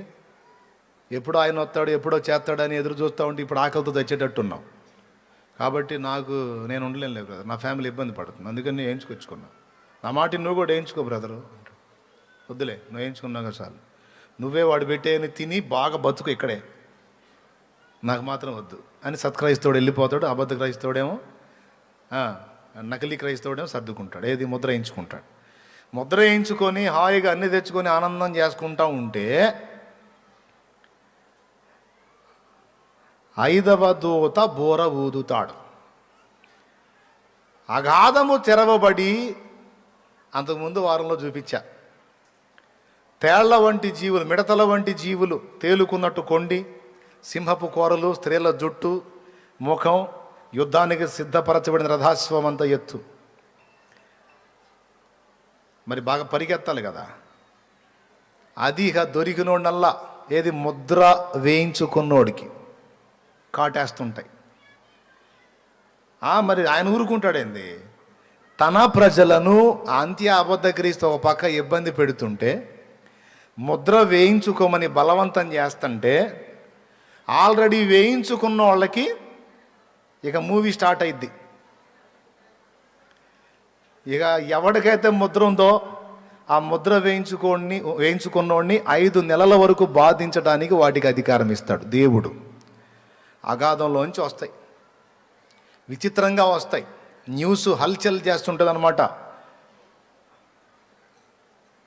ప్రపంచాన్ని వణికిస్తున్నటువంటి వింత జీవులు ఎక్కడి నుండి వచ్చాయో ఎవరికి సమాచారం లేదు. ఎటు ప్రక్క నుంచి ఎవరిని ఎలా కుడతాయో అర్థం కావట్లేదు, ఎలా కాటేస్తాయో అర్థం కావట్లేదు. అంటానే ఉంటాడు, ఒకటేసిపోయింది. ముద్ర వేసుకున్నాడే కదా ప్రసంగం చేసేది. అంటానే ఉంటాడు, ఏటో పక్క నుంచి ఒకటో చేసిపోయింది. ఇక నాకు ఇది బహు బాధగా ఉంది, ఇప్పుడు నేనేం చెప్పలేను, నేను పోతున్నాను, పోతాడు. ఎవడి దేవుని ముద్ర ఉన్నవాడినేమో, దేవుని ముద్ర ఉన్నవాడినేమో సైతాను శోధిస్తుంటే, వాడి ముద్ర వేయించుకున్నటువంటి వ్యక్తులనేమో దేవుడు శ్రమకు అప్పగిస్తాడు. 5 నెలలు అది కుట్టి బాధపడ్డానికి. కుట్టడం అంటే కాటు, దాని పేరు మిడత అన్నాడు, కానీ మిడత కాదు. స్త్రీల జుట్టు, సింహపు కూరలు, అందాక ఫోటో వేసాడు దాని మీద. ఆ భయంకరమైన ఆకారం, తోక సర్పంలాగా ఉంటుంది, దానికి తోక కొండి టచ్ చేస్తుంది అంతే సైలెంట్గా. ఇక కుయ్యో ముర్రో. ఆ దినములలో మనుషులు చావాలని ఆశపడుదురు కానీ మరణం వారి యొద్ద నుండి పారిపోవును. అది అలా ఉంటుంది దాని ఆకారం, అలా ఉంటుంది దాని ఆకారం, అలాగ వచ్చేస్తుంది, టచ్ చేస్తుంది. ఇక అంతే, కుయ్యో ముర్రో. తేలు గుట్టినప్పుడు బాధ ఎంతమందికి తెలుసండి? చేతులు ఎత్తండి, తేలు చేత గుట్టించుకున్నోళ్ళు సరిగ్గా చేతులు ఎత్తాలి. బాగుందా? భయంకరమైన నొప్పి కదా. ఇలాగా 5 నెలలు వీళ్ళకి టార్చర్. వాడు కూర్చోలేడు, నిద్రపోలేడు, పండుకోలేడు. ఎత్తైన కొండరాయి చూసుకొని దూకుతాడు చచ్చిపోదామని, ఆ బాధ తట్టుకోలేక కాళ్ళు చేతులు మొత్తం పచ్చడైపోయి బతికే ఉంటాడు. ఈ బాధ కాక మళ్ళీ అదనంగా ఆ బాధలో వాడిని హాస్పిటల్లో తీసుకెళ్ళి చేర్చి వాడికి అన్ని ట్రీట్మెంట్ చేసేవాడు కూడా ఉండడు. వాడికి అలాంటి ప్రయోగాలు చేస్తూ ఉంటుంటే వాళ్ళకు కూడా పడతాయి కాట్లు. వాడు అన్ని కట్లు కట్టుకొని కూర్చుంటే మళ్ళీ ఒకటో చేసిపోయి. ఇది జోక్ కాదు, నిజంగా జరగబోతుంది. ప్రకటన గ్రంథము 9వ అధ్యాయము 5వ వచనం నుంచి ఒకసారి గుర్తు రాసుకోండి, ఇంటికి పోయి చూసుకోండి, ఉంటుంది. నిజంగా జరగబోతుంది, రియల్. మొన్న ఆ మధ్య పాకిస్తాన్ వైపు నుంచి మిడతలు వస్తానని చెప్పి వచ్చింది కబురు, తెలుసా? ఎటువైపు నుంచి? రాజస్థానా పాకిస్తానా? రాజస్థానా ఏదో ఒకటి చెప్పు. పాకిస్తాన్ నుంచి రాజస్థాన్కి వచ్చినాయంట. అవి మనకు కూడా వస్తాయని భయపడ్డారు. పొలం మీద పడ్డాయి అంటే ఆకు మిగలటల్లా. నిజమా కాదా? అది యాజ్ ఇట్ ఈజ్గా అలాగునే వచ్చేస్తాయి, ఎక్కడ వచ్చేస్తాయి, వచ్చి ఇదంతా జరుగుద్ది. ఈ విధంగా 3.5 సంవత్సరాలు వాడు సంఘాన్ని ఇబ్బంది పెడితే ఆ 3.5 సంవత్సరాలు రకరకాల ప్రతికూల పరిస్థితులతో దేవుడు ముద్ర బ్యాచ్ని, వాడి ముద్ర వేయించుకున్న వాళ్ళకి చూపిస్తాడు. పట్టపగలే నక్షత్రాలు. అయితే అటుంచు, వీళ్ళు అడుగుతుంటారు, అయ్యా క్రీస్తు ప్రభువా, నువ్వే కదా దేవుడివి, నీ అనుమతి లేకుండా ఎక్కడి నుంచి వస్తున్నాయి, ఎలా కొడుతున్నాయి, ఏదైనా నేను చూసుకుంటాను, నేను చేస్తాను అన్నావు కదా, ఏంది మాకు ఈ బాధను అడుగుతుంటారు. వాడికి అర్థం కాదు. వాడికి తెలుసు ఏం జరుగుతుందో, దేవుని దగ్గర నుండి ఉగ్రత వస్తుందని. వాడేదో మాటలు చెప్తాడు, ఇదంతా కుట్ర జరుగుతుంది, నేను చేస్తాను అంటుంటాడు. ఏం చేస్తాడు? ఇలాగా 3.5 సంవత్సరం వ్యవస్థ జరుగుద్ది అన్నమాట. ఆ 3.5 ఏండ్ల కాలంలో సంఘము ఘోరముగా అంత్య అబద్ధ క్రీస్తు చేత ఇబ్బందులు ఎదుర్కొంటుంది, అయినా దేవుని చేత కాపాడబడుతుంది. ఓకే, ఇశ్రాయేల్ జనాంగం ప్రత్యక్ష గుడారపు తాలూకు నమూనా వేసుకొని బలిపీఠం నిర్మించి అనుదిన బలి అర్పణ మామూలుగా జరిగిస్తుంది. 3.5 ఏండ్ల ముగింపులో ఈలోపు సంఘమంతా మౌనంగా ఉంటే 2 సాక్షుల ద్వారా భూమి మీద క్రీస్తుకు సాక్ష్యం ఉంటానే ఉంటుంది. క్రీస్తుకు సాక్ష్యం లేకుండా ఉండదు. అంతా నోరు మూపించాను అనుకోగానే 2 సాక్షులు లెగుస్తారు. వాళ్ళని అడ్డగించడానికి ఎవడి వల్ల కాదు, ఎందుకంటే వాళ్ళకు కూడా అతీత శక్తులు ఇస్తాడు దేవుడు. వాడిని ముట్టడానికి ఎవడికి కూడా దమ్ము ఉండదు అన్నమాట. వాళ్ళని పాడు చేయడానికి ఎవడికి దమ్ము ఉండదు, అంత పవర్ ఇస్తాడు వాళ్ళకిద్దరికి. ఇక వాళ్ళు మండుతూ ఉంటారు, ప్రపంచం మొత్తాన్ని హెచ్చరిక చేస్తూ ఉంటారు, ప్రజలారా వీడిని నమ్మకండి, నజరేయుడగు యేసే నిజరక్షకుడు, నజరేయుడగు యేసే క్రీస్తు, వీడు అబద్ధ క్రీస్తు అని సాక్ష్యం ఇస్తారు. చివరికి వాళ్ళను కూడా యుద్ధం చేసి వాళ్ళని చంపుతాడు. చంపిన తర్వాత ఎవరు? వీడు. ఎందుకంటే అందరు నోరు మూస్తే ఎళ్ళగొడవేందని వాళ్ళని చంపటానికి అక్కడున్న స్థానికులు అంటే ఇజ్రాయేలీయులు కూడా సహకరిస్తారు. వేసేస్తాడు 2. అంటే దేవుడు అనుమతి, చనిపోవటానికి ఇస్తాడు. వాళ్ళు చనిపోతారు, వాళ్ళ శవాలు భూమి మీద ఉంటాయి. ఇప్పటిదాకా మనమంతా ఇన్ని బాధలు పడటానికి వీళ్ళే కారణం అంటాడు వాడు. ఎవరు? అసలు ఇన్ని బాధలు మనం పట్టడానికి వీళ్ళే కారణం ప్రజలారా అంటే వాళ్ళు చచ్చిపోయారుగా, ఇప్పుడు మనం ఫంక్షన్ చేసుకుందామని ఒకరికొకరు కట్నములు పంపుకుంటారు. ఒకరికొకరు బహుమతులు పంచుకుంటారు. మన శత్రు శేషం నశించిపోయింది, ఇక ఆ క్రీస్తు పాలనలో మనం అద్భుతంగా ఉండబోతున్నాం. ఇంతవరకు మనం పడ్డ బాధలన్నిటికీ ఆ 2 వాళ్లే కారణం అంట, వాళ్ళు కూడా చచ్చిపోయారు, ఇక మనకి ఏ ఇబ్బంది లేదు అని ఒకరికొకరు కట్నములు పంపుకొందురు అన్నాడు. అయిందా? వాళ్ళు చూస్తూ ఉండగానే 3.5 దినములైన తరువాత చచ్చిపోయారు కదా, వాళ్ళ శవాలు వీధిలో ఉన్నాయి కదా, పడిపోయి ఉన్నాయి కదా,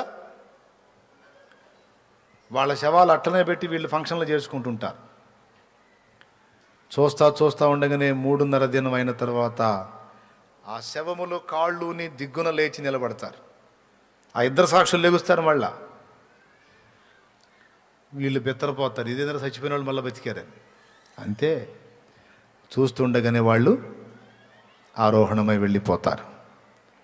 ఓకే, తరువాత ఇశ్రాయేలు అర్పిస్తున్న అనుదిన బలికాండని వీడు గమనించి, అంతటా అందరూ నా బొమ్మ పెట్టి మొక్కుతుంటే మీరేందిరా యెహోవాకు మొక్కుతున్నారు, నేనే దేవుణ్ణి, యెహోవా లేదు, ఏం లేదు, ఇక్కడ కూడా నా బొమ్మే పెట్టాలి, ఇక్కడ కూడా నాకే మొక్కాలి అని అతి పరిశుద్ధ స్థలమందు హేయ వస్తువు అంటే వాడి విగ్రహము నిలపబెడతాడు. ఆ విగ్రహం ఎప్పుడైతే నిలబెడతాడో కథమిక అయిపోయింది. అప్పుడు కడబోరం రోగుద్ది. అంతకుముందు 6 బోరలు రోగుతాయి. ఒక్కొక్క బోరం రోగినప్పుడు ఒక్కొక్క సంభవం. 5వ దూత బోర ఊదినప్పుడు మిడతల వంటి జీవులు బయటకు వచ్చిందని చెప్పాగా, తర్వాత 6వ దూత బోర, తర్వాత వీడు ఎప్పుడైతే ఇశ్రాయేలు ఆరాధించే ప్రత్యక్ష గుడారం అతి పరిశుద్ధ స్థలంలో వీడి విగ్రహం పెట్టిస్తాడో, ఆ విగ్రహాన్ని లోపలికి తీసుకెళ్తా ఉంటేనే దూత బోర పట్టుకుని రెడీగా ఉంటాడు. ఎప్పుడైతే వాడు అక్కడ దాన్ని నిలుపుతాడో అప్పుడు గంభీర స్వరంతో అని మోగింది బోర. అది ఎప్పుడైతే మోగిందో ఇక భూమి మీద ఉన్న పరిశుద్ధులు ఎవ్వరికి కనపడరు. ఇక సంఘం ఎత్తబడుద్ది.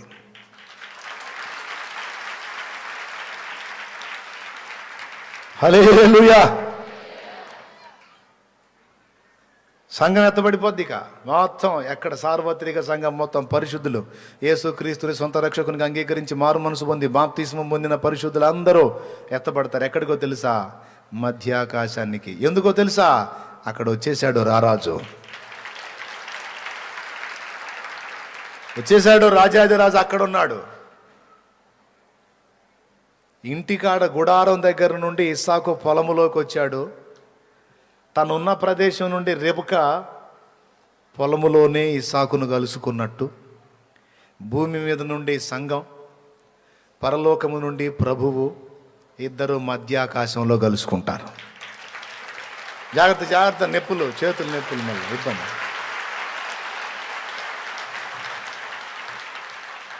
హల్లెలూయా. ఇద్దరు కలుసుకుంటారు, ఇంకా వెళ్ళిపోతారు. పరలోకానికి వెళ్ళిపోయి న్యాయపీఠపు తీర్పు ముందు, అర్థమైందా ఏంటి? తీసుకెళ్ళగానే సన్మానాలు కాదు, ఎవరెవరు ఆయన కొరకు ఎంత త్యాగం చేశారో, దేవుని భక్తి అలా చేశారో, ఏం సంగతి, వాట్ ఈజ్ వాట్ అంతా డిస్కషన్ జరుగుతుంది. ఎవరి త్యాగం ఎంత అనేది అంతటికి కొలత ఉంటుంది. దేహంతో జరిగించిన వాటి ఫలితం, మంచివైనా సరే చెడ్డవైనా సరే, అన్నిటి ఫలితం పొందినట్లు అక్కడ జడ్జిమెంట్ జరుగుతుంది. న్యాయపీఠపు తీర్పు అంటారు దాన్ని. ఆయన అక్కడ కడబోరం రోగగానే, వినండి, కడబోరం రోగగానే యేసుప్రభు అక్కడ ఉంటాడు కదా, పరదైస్ ఓపెన్ అవుతుంది. ఆల్రెడీ క్రీస్తు యేసునందు విశ్వాసం ఉంచిన వాళ్ళు, యేసుని ఎరగకయే మనస్సాక్షిని అనుసరించి బ్రతికినటువంటి వ్యక్తులు, వాళ్ళ ఆత్మలు అక్కడ ఉంటాయి. వాళ్ళందరి ఆత్మలు అక్కడి నుంచి బయలుదేరతాయి. ఇక్కడి నుండి వారి శరీరములు పాతి పెట్టబడ్డాయి, మట్టిలో మట్టిగా కలిసాయి కదా. ఆ చనిపోయిన వ్యక్తులున్న సమాధులు తెరవబడి ఇక్కడ నుండి శరీరాలు లెగుస్తాయి. పరదైసు నుండి ఆత్మ వస్తుంది. ఈ శరీరం, ఆ ఆత్మ రెండు మిక్స్ అయిపోతుంది, యేసయ్య ముందు నిలబడతాయి. ఫస్ట్ మృతులు లెగుస్తారు కడబురం రోగినప్పుడు. తర్వాత ఒకవేళ మనం ఆయన రాకడ వరకు చచ్చిపోకుండా బతికుంటే, కాస్త తల నరిసిపోయి అయినా సరే బతికుంటే, రెప్పపాటులో మొత్తం మార్పు నొంది మనం మృతులు ముందు లేచిన తర్వాత, మనాళ్ళు కొంతమంది నిద్రించారు కదా, ఇప్పుడు మీ బంధువులు కానీ, మీ సన్నిహితులు కానీ, మీ కుటుంబ సభ్యులు కానీ ఉన్నారు. మా నాన్న ఉన్నాడు, నిద్రించాడు ప్రభునందు. ముందు మా నాన్న లెగుస్తాడు. తర్వాత నేను ఒకవేళ అప్పటిదాకా ఉన్నాను అనుకో, నేను మార్పు చెందుతా. ముందు మృతులు సజీవులుగా లెగుస్తారు, తర్వాత మనం మార్పు చెంది వారు మనం కలిసి ప్రభు ముందు ప్రత్యక్షమవుతాం. ఈ ఘట్టమంతా కూడా నిమిషములో ఒక రెప్పపాటు అన్నాడు. ఏదో ఒకసారి రెప్పగొట్టండి, అంత టైంలో అసలు ఏముంది అక్కడ? పరదైసు నుండి ఆత్మ రావటం, భూమి మీద నుండి శరీరం, మహిమ శరీరంగా, మళ్ళీ ఈసారి లేచే శరీరం మట్టి శరీరం కాదు, మహిమ శరీరం. ఆ మహిమ శరీరం లెగుస్తుంది, అక్కడి నుంచి ఆత్మ వస్తుంది, మొత్తం కలిసి మిక్స్ అయిపోయి ప్రభు ముందు నిలబడతాం. ఇదంతా నిమిషములో ఒక రెప్పపాట్లో. కాబట్టి కోల్పోయిన మీ వారిని గురించి చింత అక్కర్లేదు. టైం దగ్గరకు వచ్చింది, మొత్తం లెగుస్తారు. మళ్ళా నిన్నే తిడతారు. ఎవడు ఆడమన్నాడు అంతసేపు? ఆయన మొత్తుకుంటానే ఉన్నాడుగా, శాలేమన్న మొత్తుకొని చెబుతానే ఉన్నాడుగా, మళ్ళీ మేము లెగుస్తామని అంటారు. ఇటు అనుకోలేదులే, విన్నాలే కానీ 4-5 సార్లు వాక్యాలు విన్నాలే కానీ నువ్వు నిజంగా లెగుతావు అనుకోలా. సరే ఇప్పుడు ఎందుకు ఇలా ఏడిపోయి పా, అదిగా వచ్చాడు పెద్ద ఆయన. దేవునికి స్తోత్రం చెప్పు, గట్టిగా చెప్పు. నిజంగా జరుగుద్ది అది. ఇదంతా లేఖనానుసారమే. చక్కగా అలాగా వారు మనం అందరం కలుసుకుంటాం, యేసయ్య దగ్గరికి వెళ్ళిపోతాం. ఎవరెవరి త్యాగానికి తగ్గ ప్రతిఫలం వాళ్ళకి సిద్ధపరుస్తాడు. నువ్వు ఈ మహిమలో ఉండు, నువ్వు ఈ అంతస్తులో ఉండు, నీకు ఈ సింహాసనం, నువ్వు ఇదిగో ఈ అధ్యక్ష స్థానంలో ఉండు, నువ్వు ఈ పరిధిలో ఉండు, నువ్వు ఈ అధికారిగా ఉండు, నువ్వు ఈ స్థానంలో ఉండు. ప్రభువా నేనేంది అంతా ఎట్లా నేను చేశాను అనుకున్నావు, నాకేంది ఇంత తక్కువ స్థానం ఇచ్చావంటే, నయం అసలు నువ్వు పరలోకం వచ్చావు, లేకపోతే నరకానికి పంపించాలి, బతికిపోయావు. అదేంది ప్రభు అంటే, ఏం చేసావు, నువ్వు చేసావు సరే, దానికి తగ్గట్టు ఇది చేసావు, నువ్వు ఇన్ని తేడాలు ఉన్నాయి నీ దగ్గర, ఇంత దరిద్రంగా ఉన్నావు, నువ్వు ఎట్లా నిన్ను అంగీకరించాలి? కాబట్టి నరకానికి వెళ్ళలే, సంతోషించు, ఉన్నదానిలో ఉండు. అంటే ఏం చేశాను ప్రభా, అసలేంటి నాకేం తెలియదు, వాళ్ళకి ఆ మహిమ ఏంది, నాకు ఇది. చూడట్టయితే నీ సినిమా నువ్వే చూడండి, ఎవడి సినిమా వాడికి చూపిస్తాడు అక్కడ. ఇంకొకటి, అందరికీ చూపించి పరువు తీయడు, ఎవరిది వాళ్ళకే చూపిస్తాడు. చూసి ఏందంటాడు, దేవునికి స్తోత్రం కలుగును గాక, హల్లెలూయా. ఆయన్ని ప్రశ్నించేంత ఉంటుందా మనకి? ఆయన చెప్పాడంటే కథ ఇంకంతే, తీర్పు అయిపోయిందా? అందరికీ వారి వారి స్థానాల నిర్దేశం అయిపోయిందా? ఏది దేవుని రాజ్యంలో మనం ఏ పదవులు అలంకరించాలో డిసైడ్ చేస్తాడు. అయిపోయిందా? అయిపోయిన తరువాత వివాహము, అది అయిపోయిన తర్వాత పెండ్లి విందు. అక్కడ ఆ తంతు జరుగుతుంటే దేవుని లోకంలో భూమి మీద వీడు ఇశ్రాయేలును ధరుగుతుంటాడు. అప్పటిదాకా వీళ్ళు ఏమి నమ్మారు, వీడే క్రీస్తుని నమ్మారుగా. ఇప్పుడు వాళ్ళు ఎవరు క్రీస్తుని నమ్మారో వాడు వాళ్ళని నాశనం చేయడానికి మొదలు పెడతాడు. అది మత్తయి సువార్త 24లో యేసయ్య చెప్పింది. నాశనకరమగు హేయ వస్తువు పరిశుద్ధ స్థలమందు నిలుచుట మీరు చూచినప్పుడు యోదయలో ఉండు వారు కొండలకు పారిపోవలెను. ఆ దినములలో గర్భిణులకు పాలిచ్చు వారికి శ్రమ. ఆ దినము విశ్రాంతి దినమందైనను చలికాలములోనైనను రాకుండవలెనని ప్రార్థన చేయండి అన్నాడు. ఎవరిని గురించి చెప్పిన మాట? సంఘాన్ని గురించి చెప్పిన మాట కాదు, ఇశ్రాయేలు జనాంగాన్ని గురించి చెప్పిన మాట. సంఘం వెళ్ళిపోయింది, న్యాయపీఠపు తీర్పు ఎదుర్కొంది, పెండ్లి విందు పెళ్లి కార్యక్రమం గట్రా జరుగుతుంది. అక్కడ ఎక్కడేం జరుగుతుందంటే ఈ వీడిని అంత్యాబద్ధ క్రీస్తు తరుగుతూ ఉంటారు. ఎవరిని? వీరిని, ఇశ్రాయేలు జనాంగాన్ని. యేసయ్య ఏం చెప్పాడు? విశ్రాంతి దినములో రావద్దని ప్రార్థన చేయండి, చలికాలంలో రావద్దని ప్రార్థన చేయండి. ఆ దినములలో పాలిచ్చు వారికి, గర్భిణులకు పాలిచ్చు వారికి శ్రమ అన్నాడు. ఎందుకంటే వాడికి యుద్ధం చేయడానికి వాళ్ళ వెంట పడతాడు. విశ్రాంతి దినం అనుకో, విశ్రాంతి దినం రోజు ప్రయాణం చేయకూడదని యెహోవా ఆజ్ఞ. కాబట్టి ప్రయాణం చేస్తేనేమో దేవుడు చంపుతాడు, చేయకపోతేనే వీడు చంపుతాడు, ఇరక్కపోతారు. చలికాలంలో అనుకో పరిగెత్తలేరు, అట్లా కూడా చేస్తారు. అందుకని విశ్రాంతి దినంలోనైనాను చలికాలం అందైనను రాకుండా చూసుకోండి అన్నాడు, ప్రార్థన చేయండి అన్నాడు. మనకు ఆ ప్రాబ్లం లేదు, ఎందుకంటే మన విశ్రాంతి దినాచారం చేయంగా. హల్లెలూయా. కాబట్టి ఆ ప్రవచనం సంఘాన్ని గూర్చి కాదు, ఇశ్రాయేలు జనాంగాన్ని గూర్చి. ఇక వాడు వెంటబడి తరుముతా ఉంటే దేవుడు జోక్యం చేసుకొని ఆ జనాంగం మొత్తం కూడా వాళ్ళకి, ఆ అబద్ధ క్రీస్తు సైన్యానికి మొత్తానికి కనబడకుండా ఆయనే తప్పిస్తాడు వాళ్ళని దేవుడు. ఇది ప్రకటన 12లో ఉన్న స్త్రీ విషయం. అరణ్యములోనికి ఎగురున్నట్లు ఆ స్త్రీకి రెక్కలొచ్చి ఎగిరిపోయిందన్నాడు. అంటే వాళ్ళని అరణ్యంలో తలదాచుకొని, వాళ్ళ అరణ్యంలో తలదాచుకున్న తర్వాత వాళ్ళు ఎక్కడున్నారో అర్థం కాకుండా వాళ్ళని మరుగు చేస్తాడు 3.5 ఏండ్లు. ఈ 3.5 ఏండ్లేమో వీళ్ళకి ఇక్కడ శత్రు భయం, ఎవరికి? ఇశ్రాయేలుకి. మనకు అక్కడేమో న్యాయపీఠపు తీర్పు, పెండ్లి విందు. క్రొత్త పెళ్లి కూతురు కోయిలమ్మ, మంగళమే యేసునకు పాడరామా. క్రొత్త పెళ్లి కూతురు కోయిలమ్మ, క్రొత్త పెళ్లి కూతురు కోయిలమ్మ, మంగళమే యేసునకు పాడరమ్మా. కొత్త ఆకాశము పెళ్లి పందిరమ్మా, కొత్త భూమే పెళ్లి పీఠమ్మా. కొత్త పెళ్లి కూతురు కోయిలమ్మ, మంగళమే యేసునకు పాడరమ్మా. కొత్త ఆకాశము పెండ్లి పందిరమ్మా, కొత్త భూమి పెండ్లి పీఠమ్మా, కొత్త పెళ్లి కూతురు కోయిలమ్మా. దేవునికి స్తోత్రం. ఆ తరువాత ఆ 3.5 ఏళ్లలో ఆ కార్యక్రమాలన్నీ అయిపోతాయి. ఈలోపు 3.5 సంవత్సరం ఇక్కడ గడిచిపోయింది భూమి మీద. ఇశ్రాయేలు మళ్ళా వాడి చేత తరంబడతారు. ఆ తరంబడే పరుగులాటలోనే వాళ్ళ కళ్ళు తెరవబడతాయి.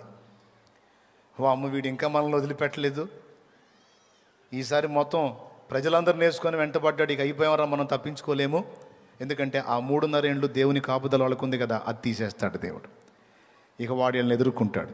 వీళ్ళకి అక్కడి నుంచి పరిగెత్తుతారు. ఎక్కడికి పరిగెత్తుతారంటే, ఏ ఒలీవల పర్వతం మీద, ఏ ఒలీవల కొండ మీద నుండి యేసు ఆరోహణమై వెళ్ళాడో ఆ కొండ దగ్గరికి పరిగెత్తుతారు. ఏమనో తెలుసా? రక్షకుడా యేసు, అయ్యయ్యయ్యో, నిన్న మేము సిలువ వేసింది, నిన్న అవమానపరిచింది, అయ్యో మా పితరులు ఎంత దోషం చేశారు, మేమెంత గుడ్డివారం ప్రభువా, అయ్యో అని తమ ఏక కుమారుని విషయమై ఒకడు ప్రలాపించినట్టు ఇశ్రాయేలు రొమ్ము కొట్టుకొని ఏడుస్తారట. ఎవరిని కూర్చో తెలుసా? తాము పొడిచిన నా విషయమై వాళ్ళు ప్రలాపిస్తారన్నాడు. అర్థమైందా? మీరు మళ్ళా నన్ను అడిగితేగా నేను రానని చెప్పి వెళ్ళాడు, గుర్తుందా యేసయ్య? మీరు మళ్ళా నన్ను ఆహ్వానిస్తేనేగా నేను రానని చెప్పి వెళ్ళాడు. ఇప్పుడు మొత్తుకుంటారు, ఇక అయ్యా రక్షకుడా అని రమ్మని కేకేస్తారు. ఈ ఒలీవలో కొండ దగ్గరికి వచ్చేటప్పటికి తరుముతుంటాడు వాడిక. ఈలోపు అక్కడ కార్యక్రమాలన్నీ అయిపోతాయి. ఇక సంఘముతో ప్రభువు బయలుదేరతాడు. ఏ ఒలీవలో కొండ దగ్గరికి వచ్చి వాళ్ళు అక్కడ ఆయన కేక వేశారో, ఆయన విషయంలో ఏడ్చి ప్రలాపించారో, ఆ కొండ మీదకి వచ్చి ఆ కొండ మీద కాలు ఇలా మోపుతాడు. ఎప్పుడైతే ఆ కొండ మీద కాలు మోపాడో కొండ రెండుగా చీలిపోతుంది. ఆనాడు ఐగుప్తు రాజైన ఫరో తరుముతూ ఉంటే సముద్రపు తీరములో నిలిచి దేవా యెహోవా అని కేక వేస్తే అందరి కనుల ఎదుట మోషే చేయెత్తితే అంత పెద్ద సముద్రం 2 పాయలుగా చీలిపోయినట్లుగా రేపు అంత్యకాలములో ఇశ్రాయేలును వాడు తరుముతున్నప్పుడు వారంతా ఒలీవల కొండ దగ్గరికి వచ్చి మొత్తుకున్నప్పుడు మారు మనసు పొంది పశ్చాత్తాపడి, నువ్వే మా రాజువి, నువ్వే మా రక్షకుడివి, మేము దోషులము అయ్యో అని ధూళి నెత్తి మీద పోసుకుని రొమ్ము కొట్టుకున్నప్పుడు ఇంకా ఆగలేడు కదా. అడవి ఒలీవ మొక్కలమైన మనల్ని ఇంత ప్రేమించిన వాడు అసలు చెట్టుని ఎందుకు వదిలిపెడతాడు? వచ్చేస్తాడు. ఇక వచ్చి ఆ కొండ మీద కాలు పెడితే 2గా చీలి మధ్య లోయ ఒకటి ఏర్పడుద్ది. అర్థమేంటో తెలుసా? అర్జెంటుగా లోయలోకి వెళ్ళిపోండి మీరందరూ. ఇక మొత్తం కలిసి ఆ లోయలోకి వచ్చేస్తారు. ఇశ్రాయేలు మొత్తం ఆ లోయలో దాచేస్తాడు. వాడు వీళ్ళని ఎదుర్కోకుండా దాచేసి ఇక వాళ్ళకి, ఎవరికి? శత్రు సైన్యాలకి, అంత్య అబద్ధ క్రీస్తుకి, ఆ క్రూర మృగానికి యేసయ్య ఎదురుపోతాడు. అప్పుడు చూడవచ్చు యేసయ్య యుద్ధం మనం. మరే గొర్రెపిల్ల అవతారం చూశారు ఇప్పటిదాకా. యోధా గోత్రపు సింహం అక్కడ కనపడతాడు మనకి. ద్రాక్షల తొట్టెలో ద్రాక్షలను ఒకడు త్రొక్కున్నట్లు ఆ దినమున గొర్రెపిల్ల ఉగ్రత దినమందు ఆయన త్రొక్కటం మొదలు పెడతాడు. తొక్కటం మొదలు పెడితే గుర్రముల కళ్ళముల మట్టుకు ఆ రక్తము పారింది అని రాసింది. అర్థమైందా? అంత భయంకరమైన వధ జరుగుద్ది. ఆకాశ పక్షులారా రండి, మీకు ఆహారం సిద్ధపరిచాను రండి. ఆ క్రూర మృగాన్ని, అబద్ధ ప్రవక్తని ఇద్దరిని పట్టి వారిని హతమొందించి నరకాగ్నిలో పడవేస్తాడు. మొట్టమొదట నరకాగ్నికి వెళ్ళే వాళ్ళు ఎవరో తెలుసా? ఇంతవరకు ఎవరు నరకానికి వెళ్ళలా. అందరూ తేడా బ్యాచ్ అంతా పాతాళాగ్నిలో ఉన్నారు. పాతాళాగ్ని వేరు, నరకం వేరు. ఇంకా నరకంలోకి ఎవరు పడలా. ఆ నరకంలోకి మొట్టమొదట వెళ్ళేది ఆ క్రూర మృగము, అబద్ధ ప్రవక్త. వాళ్ళిద్దరు పడతారు ఫస్ట్. అర్థమైందా? ఇంకొకడు ఉన్నాడే ఘట సర్పం, సాతాను. వాడు లైన్లో ఉంటాడు. వాణ్ణి దూత పట్టి బంధించి అగాధము తెరచి అందులో వేసి 1000 సంవత్సరముల వరకు వాడు బయటికి రాకుండా అగాధాన్ని ప్యాక్ చేసేస్తాడు. అంతటితో దుష్టత్రయం హతం. ఇద్దరేమో నరకానికి, ఒకడేమో అగాధానికి. ఇదేందన్నా వీడిని కూడా నరకంలో వేసైతే పెడ వదిలిపోయేదిగా అంటే కాదు, కొంచెం టైం ఉంది. ఎందుకు టైము అంటే, ఇక యేసు ప్రభు వాడిని 1000 ఏళ్ళు బంధించి ఆ 1000 ఏళ్ళు భూమి మీద ఈయన రాజుగా ఇదే భూమి మీద ప్రజెంట్ మనం కూర్చున్న ఈ భూమి మీదనే ఆయన పరిపాలన చేయబోతున్నాడు. గట్టిగా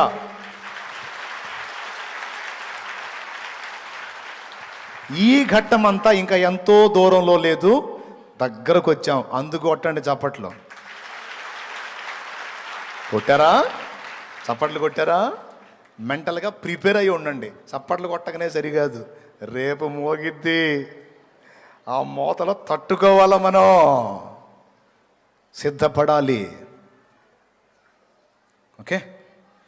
కాల్చబడకపోతే స్వర్ణం విలువ పొందలేదు, చీల్చబడకపోతే మేఘం వర్షాన్ని ఇవ్వదు. కాల్చబడకపోతే స్వర్ణం విలువ పొందలేదు, చీల్చబడకపోతే మేఘం వర్షాన్ని ఇవ్వదు. దున్నబడకపోతే భూమి పంటనివ్వలేదు, చెక్కబడకపోతే శిల్పం కాదు. శ్రమల కొరిమిలో కాలకపోతే యేసు రూపు రాదు. నువ్వు శ్రమల కొరిమిలో కాలకపోతే యేసు రూపు రాదు. నమ్మునేస్తమా, ఇది సత్యం, వీడబోకుమా విశ్వాసం. నీ ఆశ నిరాశ కాదు, వేదన ఎందుకు? నీ కన్నీరు కలకాలముండదు, కలతే చెందకు.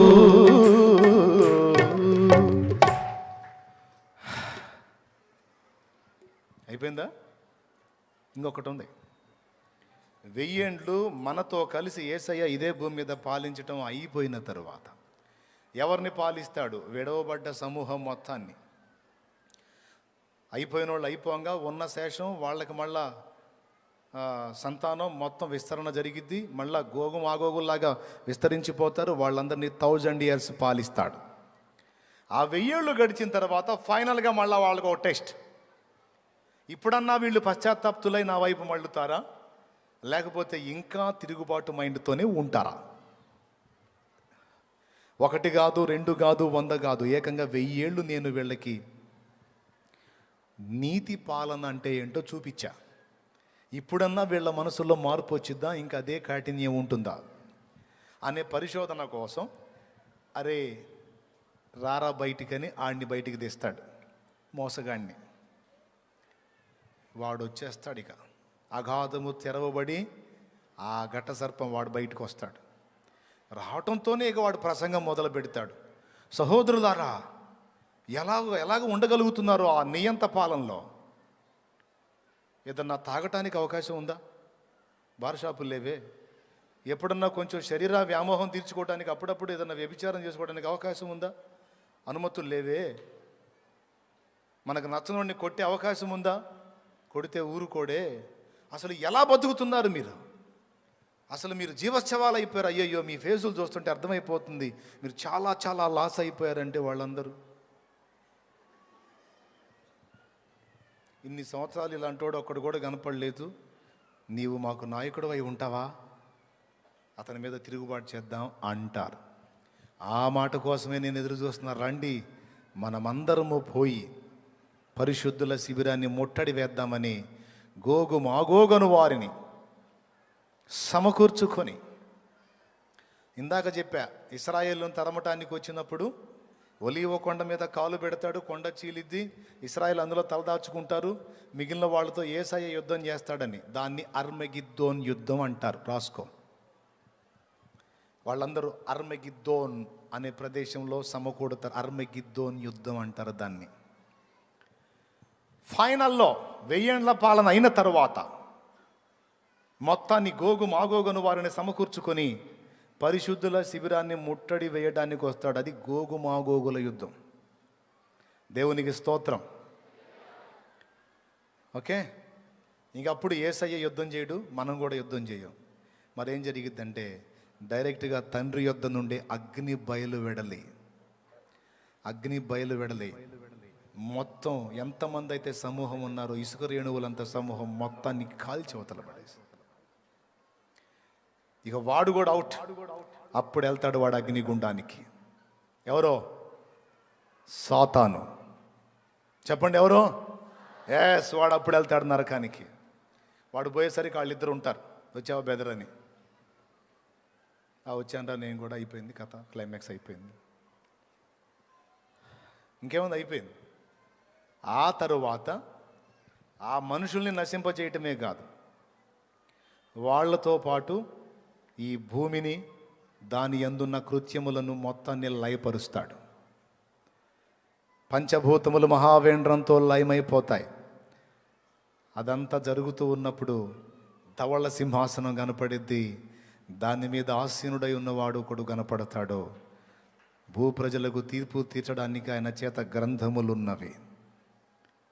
ఎవరికి తీర్పు అంటే విడవబడ్డ బ్యాచ్ ఒకటి, ఆది కాండం మొదలుకొని ప్రకటన గ్రంథం వరకు ఈ చచ్చిపోయిన మనుషుల్లో తేడాగాళ్ళు ఉన్నారు కదా, ఎంత చెప్పినా మారు మనసు పొందిన వాళ్ళందరూ అప్పుడు పునరుద్ధానం చెందుతారు. యేసయ్య 2వ రాకడలో పునరుద్ధానం చెందేదేమో పరిశుద్ధులు, దాని మొదటి పునరుద్ధానం అంటారు. ఆ మొదటి పునరుద్ధానం అయిపోయిన తర్వాత 1000 ఏళ్ళు గడిచిన తర్వాత మొత్తాన్ని ఉన్న బ్యాచ్ మొత్తాన్ని సమూలంగా నాశనం చేసేసి ఇక తీర్పు స్టార్ట్ చేస్తాడు. అది 2వ పునరుద్ధానం. అందులో చచ్చిన వాళ్ళందరూ లెగుస్తారు, తేడాగాళ్ళందరూ మొత్తం కలిసి సింహాసనం ముందు ఉంటారు. అప్పుడు ఇక ఎవడి సినిమా వాడికి చూపించి, ఇన్ని అవకాశాలు నేను ఇచ్చాను, ఇన్ని ఛాన్సులు నేను ఇచ్చాను, ఏకంగా నా ప్రాణమే మీకోసం ధారపోసి మరి మీకు అవకాశం ఇచ్చాను, కానీ మీరు మారు మనసు పొందనొలరైతిరి గనుక మీ నాశనమునికి ఇక మీరే ఉత్తరవాదులు. తప్పించుకునే ఛాన్స్ ఇవ్వకపోతే నాది తప్పు, ఛాన్స్ ఇచ్చినా నిర్లక్ష్యం చేసి మూర్ఖించి నా మీదే తిరుగుబాటు చేస్తే మీదే తప్పు. కనుక మొత్తం ఇక బదండని పంపిస్తాడు. అయిపోయిందా?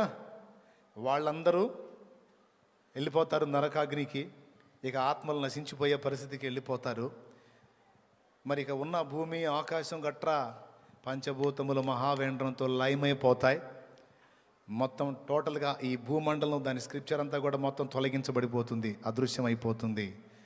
మరి అంతా అయిపోతే ఇంకేముందంటే క్రొత్త భూమి క్రొత్త ఆకాశం మళ్ళీ ఇదే ప్లేస్కి వచ్చేస్తాయి.